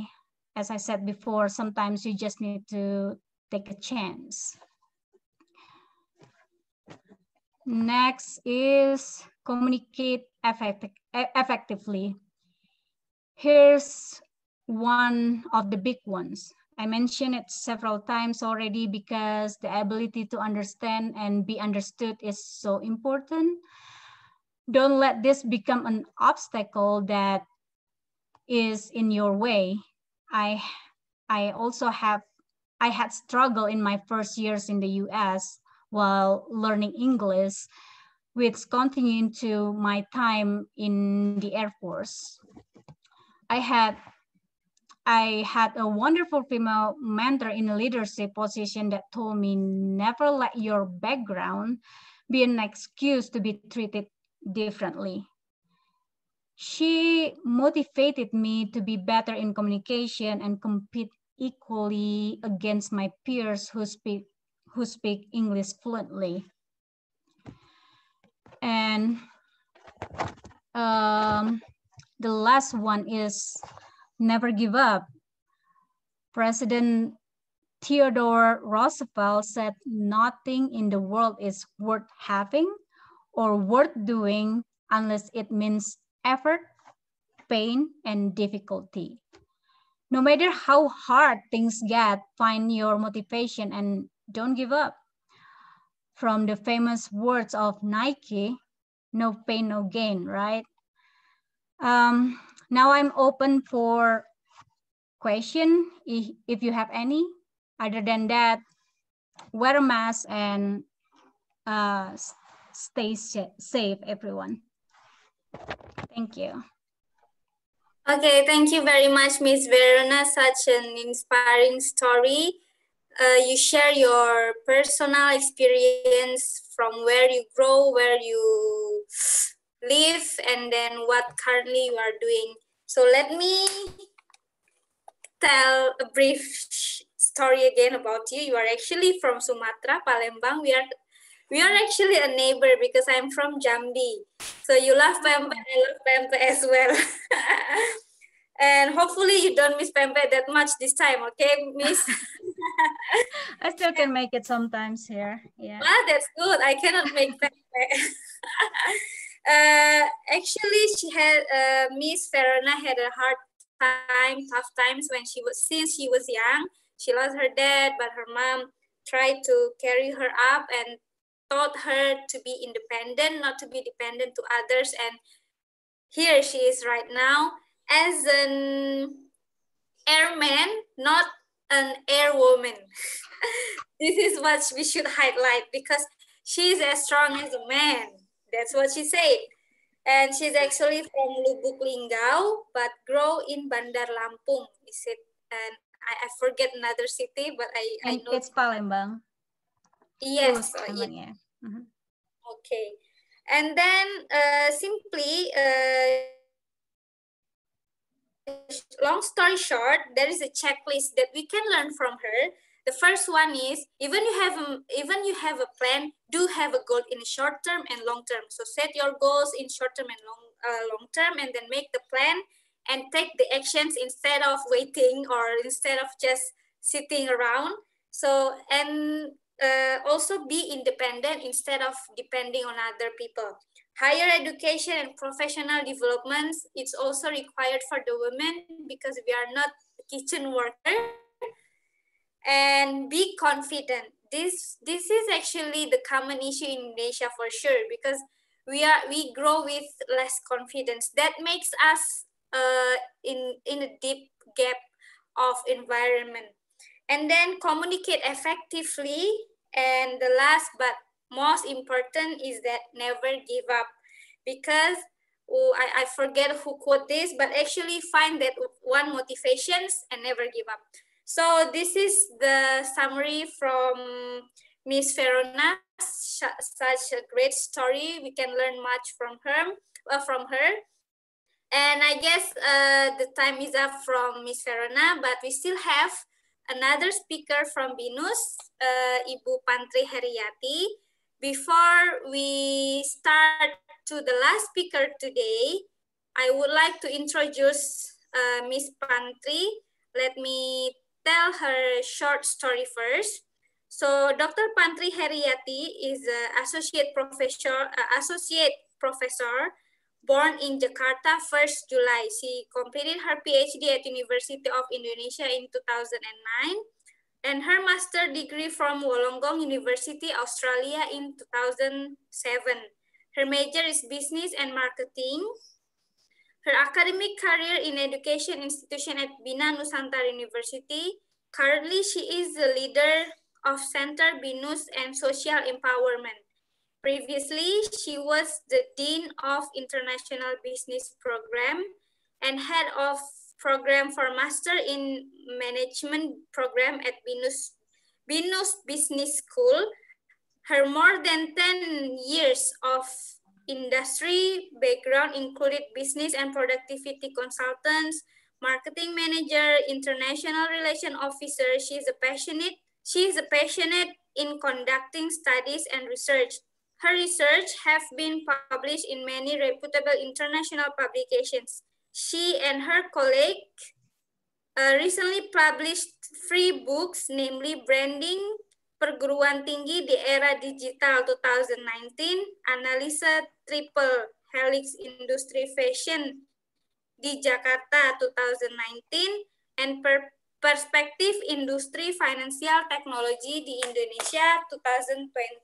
So we welcome you, Dr. Pantri Heriati. Yeah.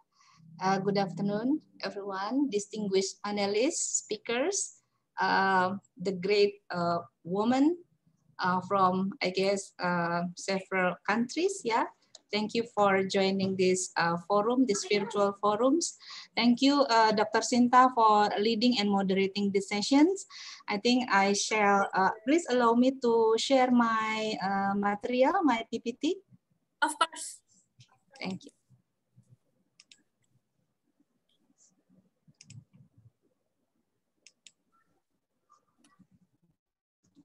Okay.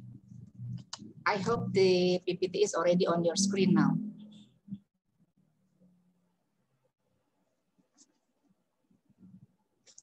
Yes. Ready? Okay, thank you. Make an improvement. All right. Again, good afternoon, ladies and gentlemen, fellow college and distinguished panelists also, and beloved students who joining these sessions. Today, I will not discuss about successful women in this in relation to business, because we have many or maybe too many successful women already in this world, right? Rather, I will briefly discuss about the basic role and impact of women in relation to business, to her family, society, and nation in larger perspective. In doing so, I will share my thought, data, and information based on several studies conducted in the last 5 to 10 years. Okay.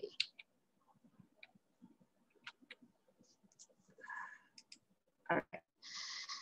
Gender roles, especially the contribution of women in economics activities on the family system, is very important, considering the family is the smallest social economic unit within the society, in which the basic foundation for all the institutions.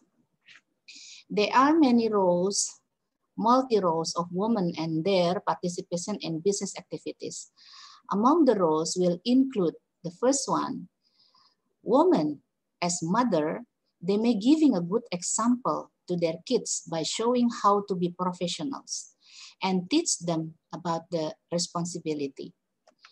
Second one, by having their own income, these women, and they may contribute to the growth of the business. It will give such a good feeling, right? Yeah. The feel of proudness about themselves, in which this becoming a self-motivation and as well as self-actualization. The woman entrepreneur, specifically in doing their business, they will recruit other people to help them, to assist them, to participate, and also this will open many opportunities for other in the market. This leads to economic and society development and to the national economic. With their participation in business, automatically they can earn their own money for the family income and increase the family welfare.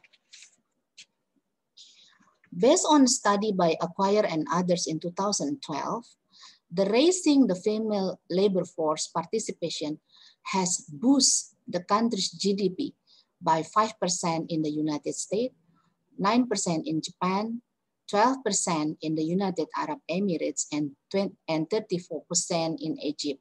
So the female workforce participation to the economic is significant to the country's GDP. How about women and small medium enterprise? Brief statistic has found that SME, about women SME, are taken from the study conducted by the International Finance Cooperation and USAID in 2016, with sample of 600 in Indonesia SMEs owner, consisted of 360 female entrepreneurs and 240 male entrepreneurs. Based on the finding, it is said that 34 of SMEs are owned by females, and they have contributed to the national GDP at 9.1%, significant number. And by type of gender, more female are found to be participated in more informal business type, but they have equal number with men in semi-formal type of business. And by revenue in Indonesia rupiah, SME with revenue from 300 million to 1 billion of company revenue were dominated by female entrepreneurs, while SME with revenue from 1 billion to more than 2 billion Indonesian rupiah are still contributed by male entrepreneurs. Study from the International Financial Cooperation in 2016 in Indonesia also revealed that the composition of SME owned by women is almost half of all SMEs in Indonesia. Vivek Pathak, the IFC director for East Asia and the Pacific, mentioned that this woman, this entrepreneur woman, wants to take out loan for expand their business, and they usually have a default rate lower.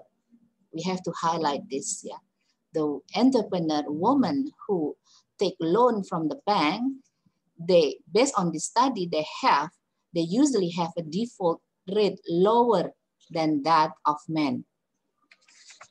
If we see further from the picture, among the provinces in Indonesia, Gorontalo is province with most women entrepreneurs, while Jakarta has the most male entrepreneurs. Jakarta is the capital city of Indonesia. Further finding shows that there are challenges faced by women entrepreneurs, such as the first is at the most is the local competition. So this female entrepreneur commonly face local competition from their peer or from their rival in the same type of business or same type of product. Second one, they face high production costs, material, rent, something like that, supplies, and high business space rent costs, also high taxes, lack of skill. Yeah, they acknowledge, they're aware of they are having problem, they are having issue of lacking of skills like management skill, business skills, and also communication skills. And the last one, which is the most important thing, the most important issue is that they are lacking of market access. They don't know how actually to market their product, their services better.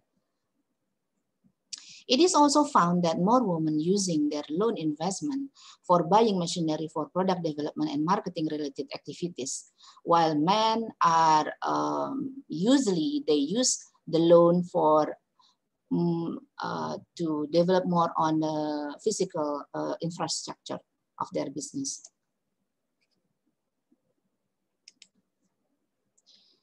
Women and economic challenge. In many developing countries, the movement of women from the agricultural sector to industrial sector faster than men.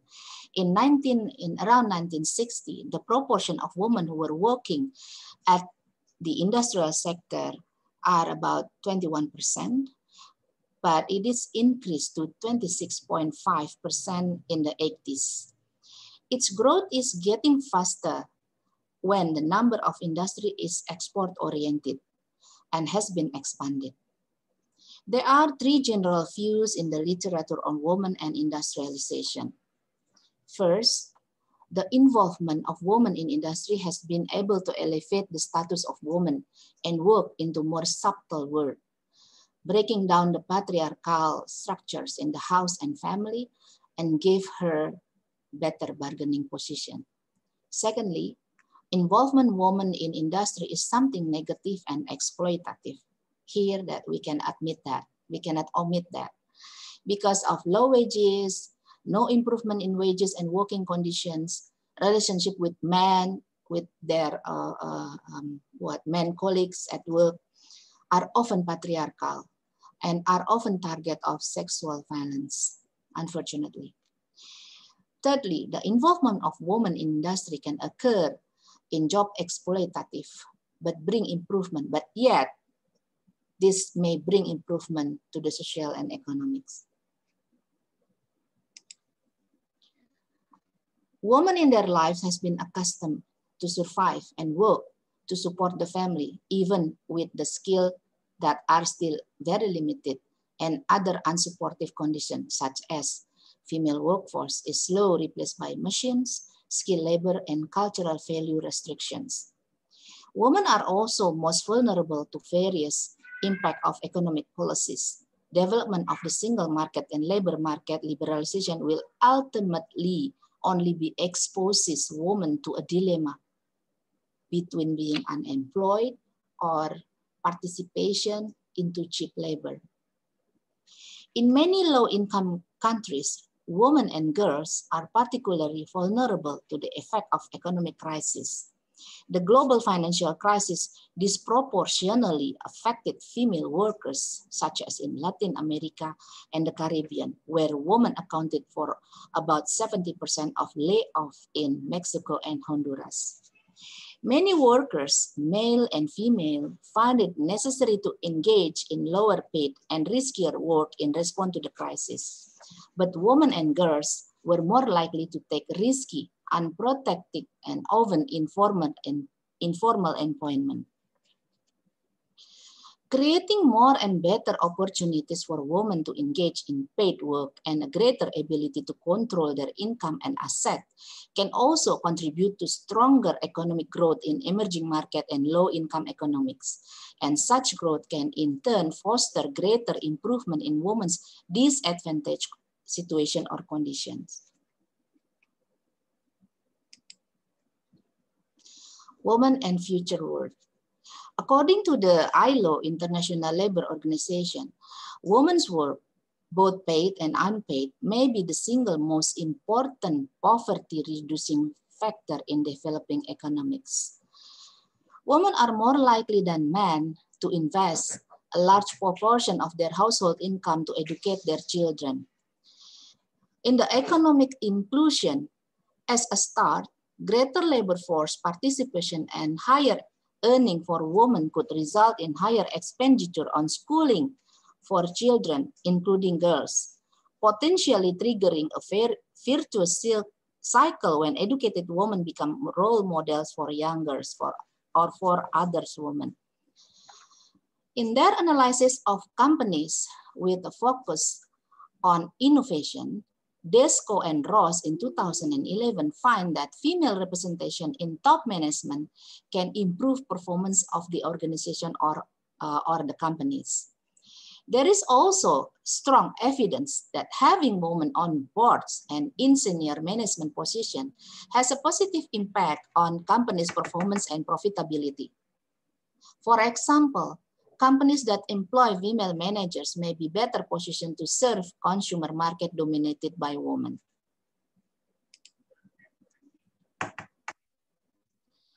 McKinsey in 2008 shows that companies with 3 or more women on their senior management teams score higher on all 9 organizational dimensions, including leadership, work environment and values, coordination and control, that are positively associated with higher operating margin. Catalyst in 2004 also find that there is a positive correlation between gender diversity and financial performance, such as return on equity and total return to shareholder. Other study found that more gender diverse board management may enhance corporate governance by including a wider range of perspectives. Where in financial firms, involving more women in decision-making position may temper many male traders' tendency to undertake high-risk financial transactions. In this slide, I would like to highlight briefly about SMEs under the BINUS Empowerment Program. In BINUS, we empowered and we give assistance to about 650 SMEs, where more than 50% of the SMEs are owned and operated by women entrepreneurs. Table below, we can see that there are seven types of business that run by the SMEs, including culinary as the first major type of business, to the application of software as the least type of business run by the SME. And in the cross tab, we also find that the cross tab of years of establishment and marketing issues, we have in the yellow bar as the most issues that faced by most of the SMEs owner are they still feel that they are lacking of marketing skill, specifically skill to be able to promote their product and service better in social media. So based on this finding, we are developing our program directly to assist them, to guide them, yeah, to be equipped with this kind of skill.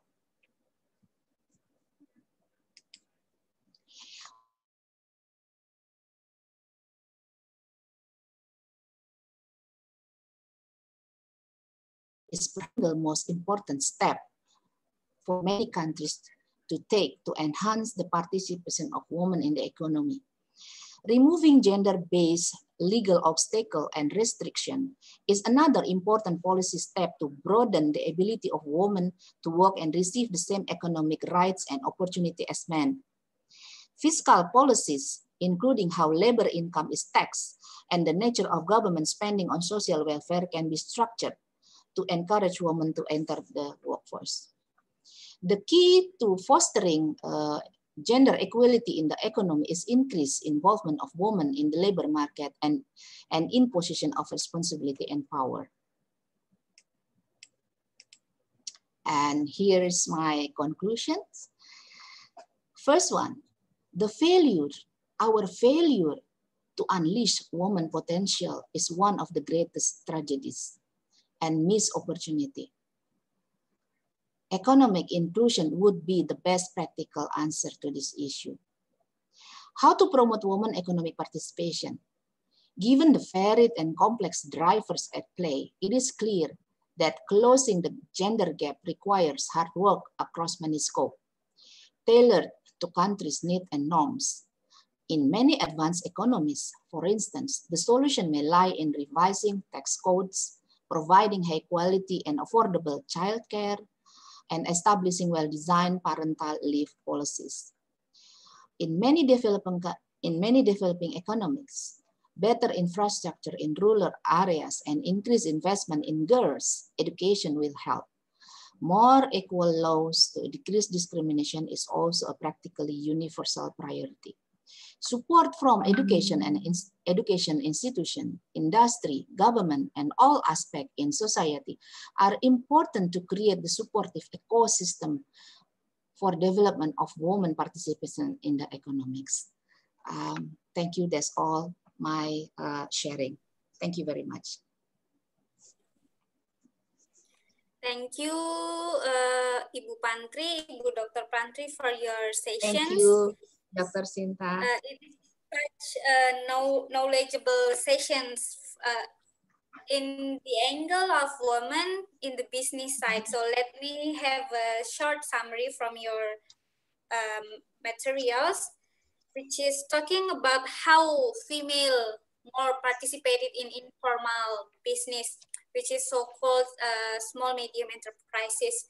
Because actually when women receive loan from the bank, they actually have lower default compared to the male who also get the loan from the bank. This is such a good point, which is women will always pay on time. Will always pay on time, I guess. Yes, yeah, And more committed. Yeah, more committed. Yes. Yeah, right. Yes, they are more committed, and the bank happy, you also happy. And then, yeah. Actually, there are some challenges in SMEs that faced by women entrepreneurs.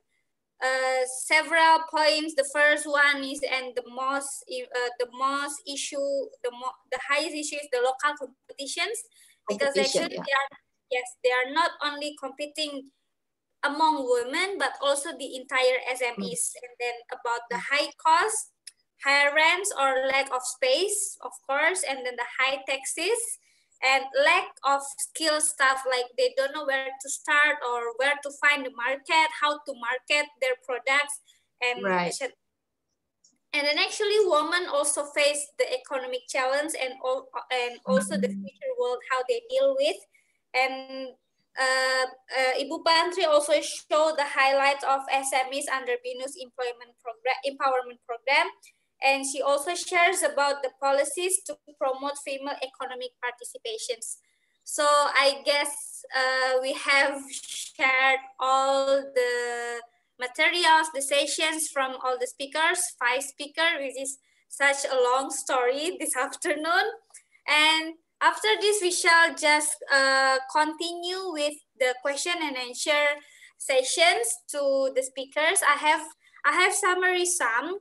So let me read for the first questions from Mamadou Ojalo. He or she has 2 questions. The first one dedicated to Professor Dato Hasna. Hello, good afternoon. I am Mamadou Ojalo. I have a question for the second speaker, Professor Dato Hasna Harun. My question is basically centered on Malaysia COVID data. Why is Malaysia hit badly by the pandemic, and why do gender matter to COVID-19? I guess Dr. Hasna can answer this question first from Mamadou Ojalo. Okay, Dr. Shinta, and thank you very much for the question. Okay, why is Malaysia badly hit? Actually, for the third wave, I was made to understand that it is not only Malaysia actually that's facing the third wave. There are also other countries that's facing the third wave of COVID. Okay, if you ask why it happens again, it's actually much to do with lots of foreign labor actually that has to support the industry in Malaysia. So it actually began with them when after the second wave, it was found to be okay. So they actually joined us, and then suddenly, partly it's due to the what you call that the virus that maybe they are bringing. You see, the virus is very unique in the sense that when they do the first testing, they were found to be negative. But when they did it 6 days later, then only it was found to be positive. So during the 6 days lapse, actually, the workers have actually been in contact with so many people. They go to the supermarket to buy goods, they mingle with their friends. So then the friends actually went back to meet up with their family and all that. So it becomes that way. Another thing is because of our recent election in Sabah. That's also partly the reason, where sometimes I think some of the SOPs, the standard operating procedure, were not observed. And then also there were people who actually got back from certain countries overseas, where they were asked to quarantine themselves, but they do not follow the order that was made on them. So once they go out and eat in the restaurant, so they were in contact with the other customers and so on. So I guess that's why the third wave is coming back. But for the third wave, the anxiousness is not as bad as the first wave, because by now we already know how to adjust to things. And then there's also virus that they have actually found, but now just beginning to test. Now, why is COVID have to do with SMEs? I mean, role of women in economic development. Okay, the answer is that as I've shown to you, the gender gap difference between female and male, there's not much gender gap actually. In Malaysia, in the education industry, we have vice chancellors who are actually female. And we have also the Bank Negara, what do you call that, director, who is also a female.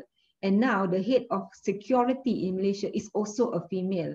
And we have also lots of females, successful females who are SMEs, small, medium entrepreneurs, and also homemakers at the same time.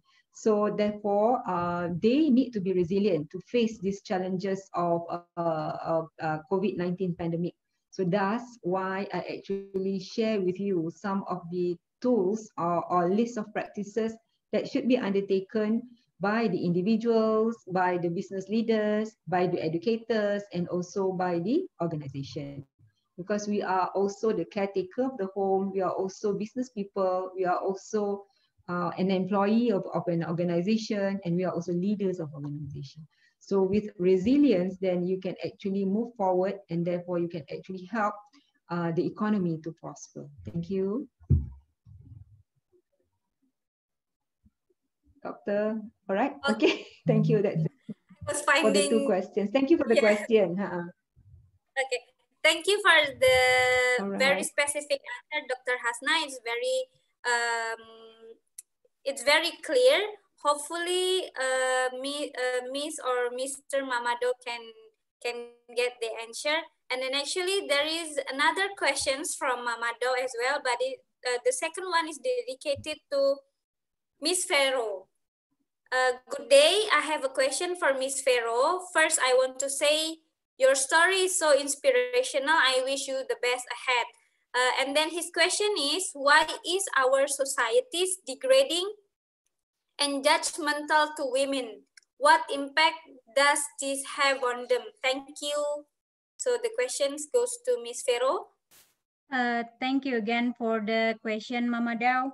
And in my opinion, it is because our society we grew up with is affected by the cultural that has been there for hundreds and hundreds years that taught us that man has higher position than woman. And we can't deny that it's been there, and then it will be hard for us to break this. And that is why I said that it won't be instant, and it will take time, but we need to be actively make a change toward that. And the impacts will be we become like a woman, mostly become lost we lost our confidence.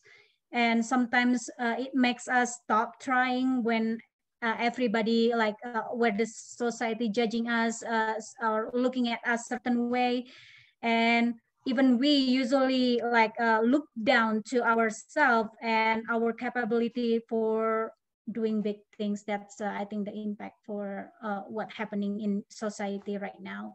But don't stop, like keep moving forward, you know. Okay, still don't stop and don't give up, yeah, Miss Ferro. That is important.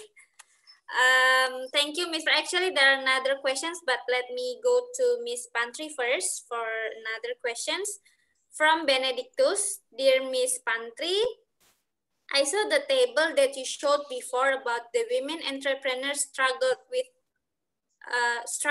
especially women in Jakarta who struggled a lot on looking for connections. Why Jakarta's women struggled on looking for connections than other women outside Jakarta? Isn't that finding connection in Jakarta is much easier? Thank you, Ibu Sinta and Benedictus. Yeah, thank you for for questioning. Yeah, the table is not specifically finding of Jakarta's case of woman entrepreneur, but it is more general cases. We haven't yet developed a study that compare between women and women and men entrepreneur. It is general, and therefore we didn't actually separate. But let me briefly share about my about the thought there. Getting access to the market and getting link and connection is more to be a general issues and challenge for commonly to all of the entrepreneurs, especially who run business in a scale still in a small and medium scale of their business. However, typical SMEs are characterized to be agile and flexible. They even if they compete each other with their peer, somehow they also able to develop a co-optation, although they are competing to each other, but somehow they make a cooperation between each other. Yeah, for instance, like they make cooperation in order to better able to bargain to the supplier to get a lower price of a material. Yeah, by combining their buying their buying proposal to one supplier. So in order to get a cheaper price, they combine their buying. Yeah, they combine their buying their order to one supplier. So this is kind of co-optation that I have mentioned before. And in terms of getting the access to the market, they also making like somehow cooperation. Yeah, like they will set a plafond price. Yes, they set plafond price and also floor price informally. Yeah, informally. Although some of them may develop as an association which rule and then make or set up a price, so there won't be any companies that set price higher than the others or price lower than the other. So they make like agreement specifically in price setting. So there won't be any like price war. Yeah, the non-price war situation later on will develop a more conducive, more peaceful kind of market situation. Yeah, that can be enjoyed by this entrepreneur, and it also contribute to the growth, yeah, to the positive ecosystem, to the positive situation that make them better able to work and to be more productive and achieve increase, yeah, a growth, significant growth that have been as their goal to be achieved. I think that would be my answer. Thank you, Ibu Sinta. Yeah. Okay, thank you so much, Ibu Mantri, for the answers. Benedictus say thank you so much for answering my question, Miss Pantri. By the way, I'm from Bina Nusantara University. Okay, he's Binusian. Thank you, Benedictus. So we shall move to the next questions to Miss Vero again. There are two questions from Sigit Budiantoro. He firstly said thank you for the sharing experience that makes him emotional, and he learns a lot from you. And the question is, the first questions from Sigit, how can we make society think or understand that woman empowerment is important? Because nowadays, patriarchy still be a burden for a women to stand up on their own feet. That is the first questions from Sigit. And then there is also another questions from Talita for Miss Vero. She is asking, she's from Binus Alam Sutra. She asked about how would you do if the society suddenly have gone too far in judging us women for having a profession that wasn't meant for a women and earning a higher educations. Because I have seen this kind of case before and I'm confused on finding the solutions. So Miss Vero, this is yours. All right, thank you, Sigit and Talita. And for Sigit, like he asks, how can we make society think or understand that women empowerment is important? First, we actually need to start it from ourselves first, to proving the society and show them example, like what kind of like the gender equality that we can get, and then how it's gonna affect the world if we have like all these women also affecting the world and becoming one of the biggest changing in the world. And then it will be hard, and then we fight for gender equality globally, and then by having the education, more education, good job, and then get more opportunities in many sectors, it will showing the society itself. And then for Talita, what if it is gone too far? And then I would say just keep going and don't let them stop you, and be whatever you want. They will see the result at the end, and you can always amaze them with your achievement. And here in the Air Force, there is so many women actually become pilot, engineers, doctors, and everything like that. Even in Space Force itself, there is like engineers that actually women that taking care of the spaceship that we're trying to find, like we're trying to develop the knowledge about the world itself and find another important knowledge that the United States trying to develop right now. So don't be afraid of what people think about us.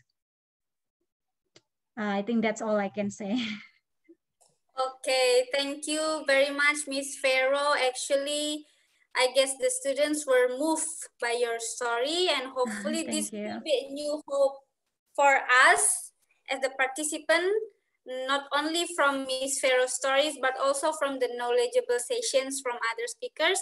Before I close, I have one question for Professor Madrazo, because Professor Madrazo said that the Philippines ranked first among 32 countries, having 43% of Filipino women executive holding senior management positions. So this is quite interesting, Professor Madrazo. Can you share us how the Philippines how the Philippines have this of achievement? I can say this is achievement because this is the rank first, which is women have a big role in the government. So, and how the other countries can start to implement this in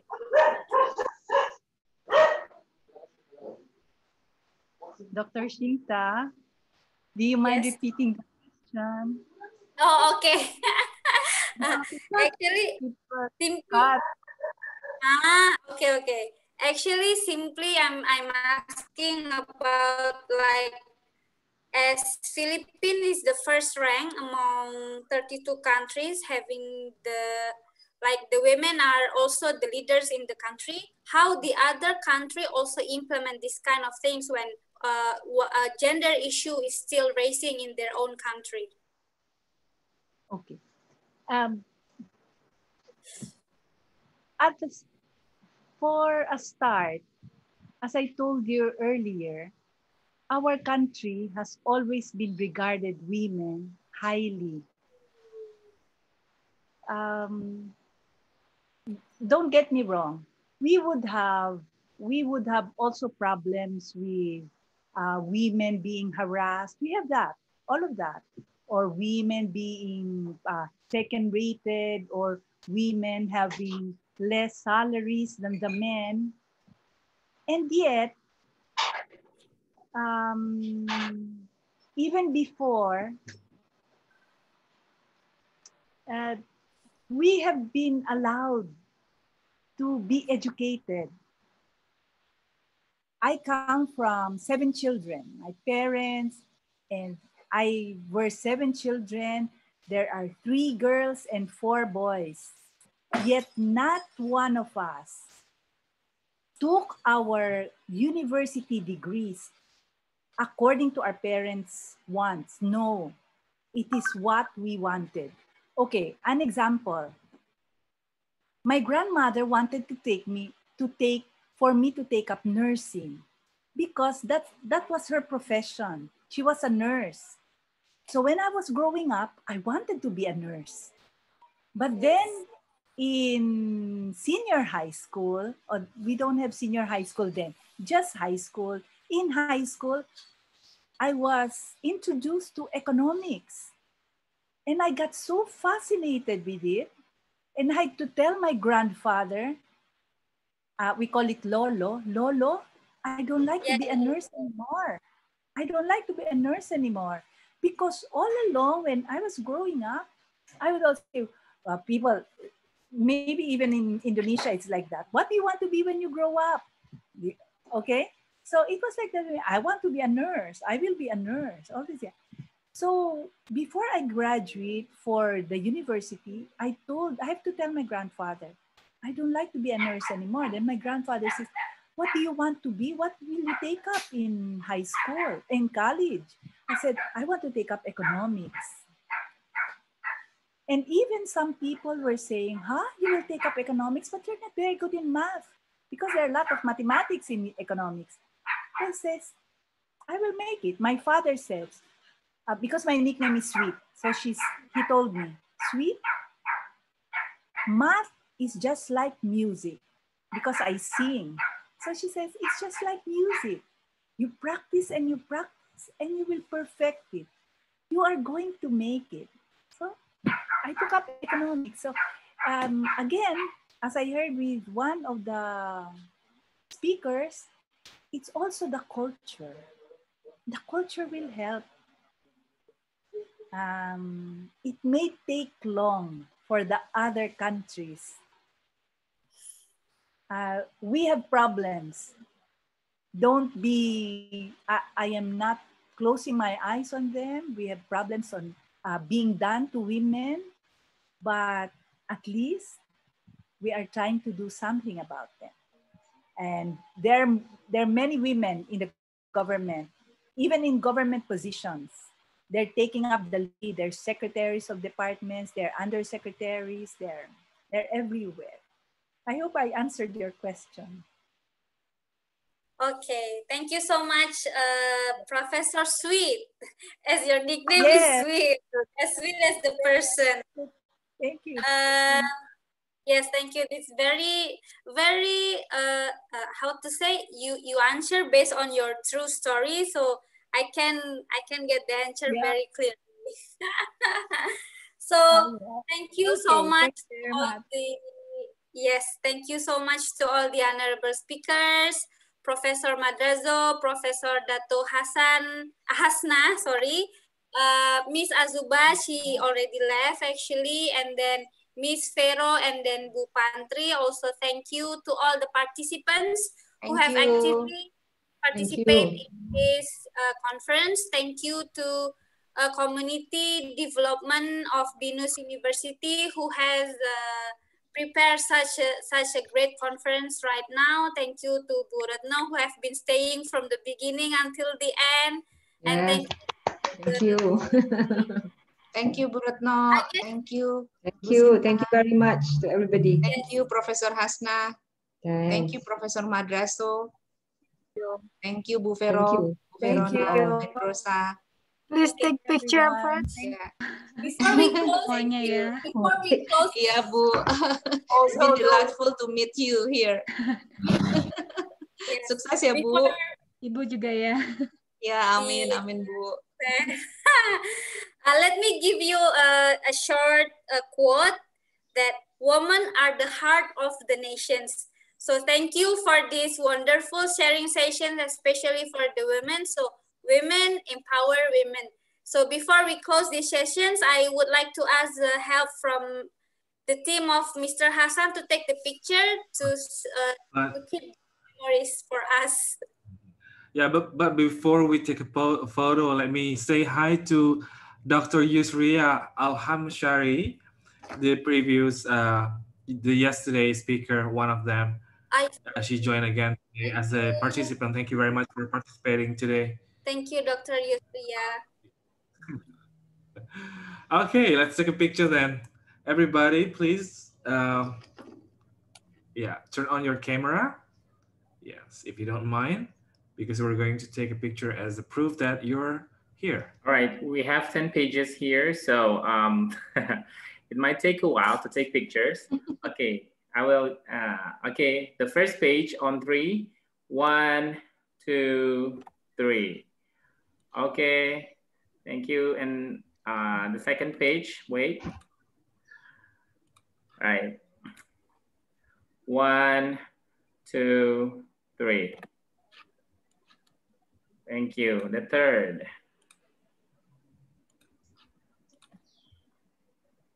Okay, 1, 2. Okay, we have many participants here who haven't turned on the camera. Please. All right, 1, 2, 3. 1, 2, 3. Right, the fourth page. 1, 2, 3.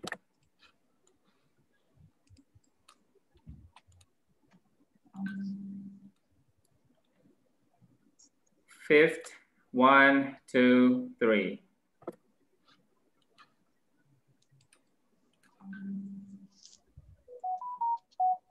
The sixth. Can you please turn on the camera? Okay, thanks. 1, 2, 3.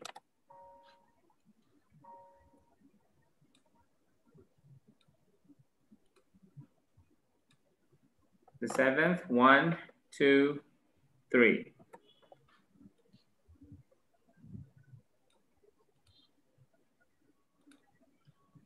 Okay, 8, 1, 2, 3.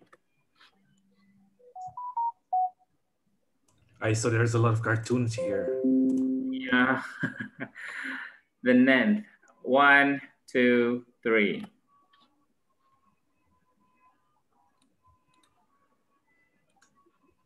Okay, the last, 1, 2, 3. Thank you very much for participating in this conference. Thank you. Thank you, Hassan. Thank you, Ibu. Thank you all. Thank you so much. Thank you all. All speakers and all participants. Thank See you you. Thank you, one day moderator. later. Thank you, Dr. Shanti. Yes, Shinta actually. Shinta. Sorry. Shinta. Dr. Sinta. The daughter of our friend is Shanti. I see. Or That's why. Shinta. Yes. Dr. Shinta, you know, in the Philippines, we also have this word Sinta, not Shinta, without the H. It's Sinta. It means love, right? Sinta is, yeah, Sinta means my love. Yes. Tagalog say, Oh, that's cinta, Professor. Here we call it Right. my love is cinta with C. Okay. Very strong Okay. C. Yes. Okay, Cinta. cinta. Yeah, my Here- cinta is my love, right? Okay. So here in the Philippines, it's Sinta. Basically, the spelling of Dr. Shinta without the H. So it's Sinta. Sinisinta kita, like I love you too. We have so many songs of Sinta. Cinta. Like Kalau di kita when you cinta say ya. you are my Professor, girlfriend or my actually, boyfriend. Okay, Dr. Shinta, if you say you are my boyfriend or my girlfriend, from the word sinta is kasintahan. So kasintahan wouldn't have any gender. So magkasintahan sila. They are boyfriend and girlfriend. So sinta is you're my love. So sinta. All right. Yes, sir. Actually, I grew up in Philippines for 3 years. Where in the Philippines? Yes, Dr. in Shinta. my father took his PhD in Central Luzon, CLSU. Ah, okay, in Baguio. Yes, I stayed for around 3 years. Okay, very cool place, very beautiful. Yes, that's You why like I know there? Lolo. Pardon? Dr. Shinta, what is it? Because before you said Lolo, right? For grandfather. Yes, grandfather. That's true. My cousin lives in Baguio. And when I was in Manila, I would frequent that place because I love cool places. And it's near Manila. Okay. Manila, But now yes. I am in Davao City. Okay. I am now in Davao City, in the island of Mindanao. Okay. Hopefully Dr. Shina, there. what did your father study in SLU? CLSU, what did he take? It's kind of economic, but I forget the specific of economics. Economics. Yes. Oh, my brother studied economics, but more specialized, but I forget his specialization. All right, all right. Okay, I would like to say thank you very much for Miss Veronica Pedrova. Yeah, she's far away. Thank you. All the way down from the United States. Really, it is midnight. It's okay. Thank you for the invitation. It's really awesome. Yeah, like meet like new people from around the world. It's amazing presentation from all of you guys. Okay, what time is it there? Is it now 2:48 a.m. in the morning? Okay. I think you can rest right now. Yes. Get a sleep. Thank you. Okay. Thank you. Okay, I Okay, think. thank you. Please allow me to leave this forum. Thank you, everyone. Thank you for a great session. Thank you. Bye-bye. Stay Bye. safe. Yeah, stay happy. Yes. Yeah, the girl power. The girl power. Bye. Take care, everyone. Bye-bye. Izin ya, Bu Retno, saya leave dulu, Bu. Siap, Ibu. Ya, terima kasih. Bu Sinta, terima kasih. Ya, Mas Hasan, terima kasih. Profesor Madraso, thank you so much. See you again next time. Good night. Bye.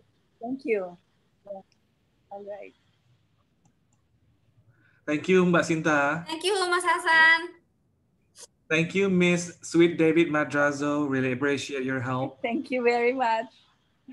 Bye, Sinta. Yeah. Bye, mother, sweet mother. No, sweet alone is fine. Bye, Sinta. Okay. Bye, Miss. Bye-bye. Bye.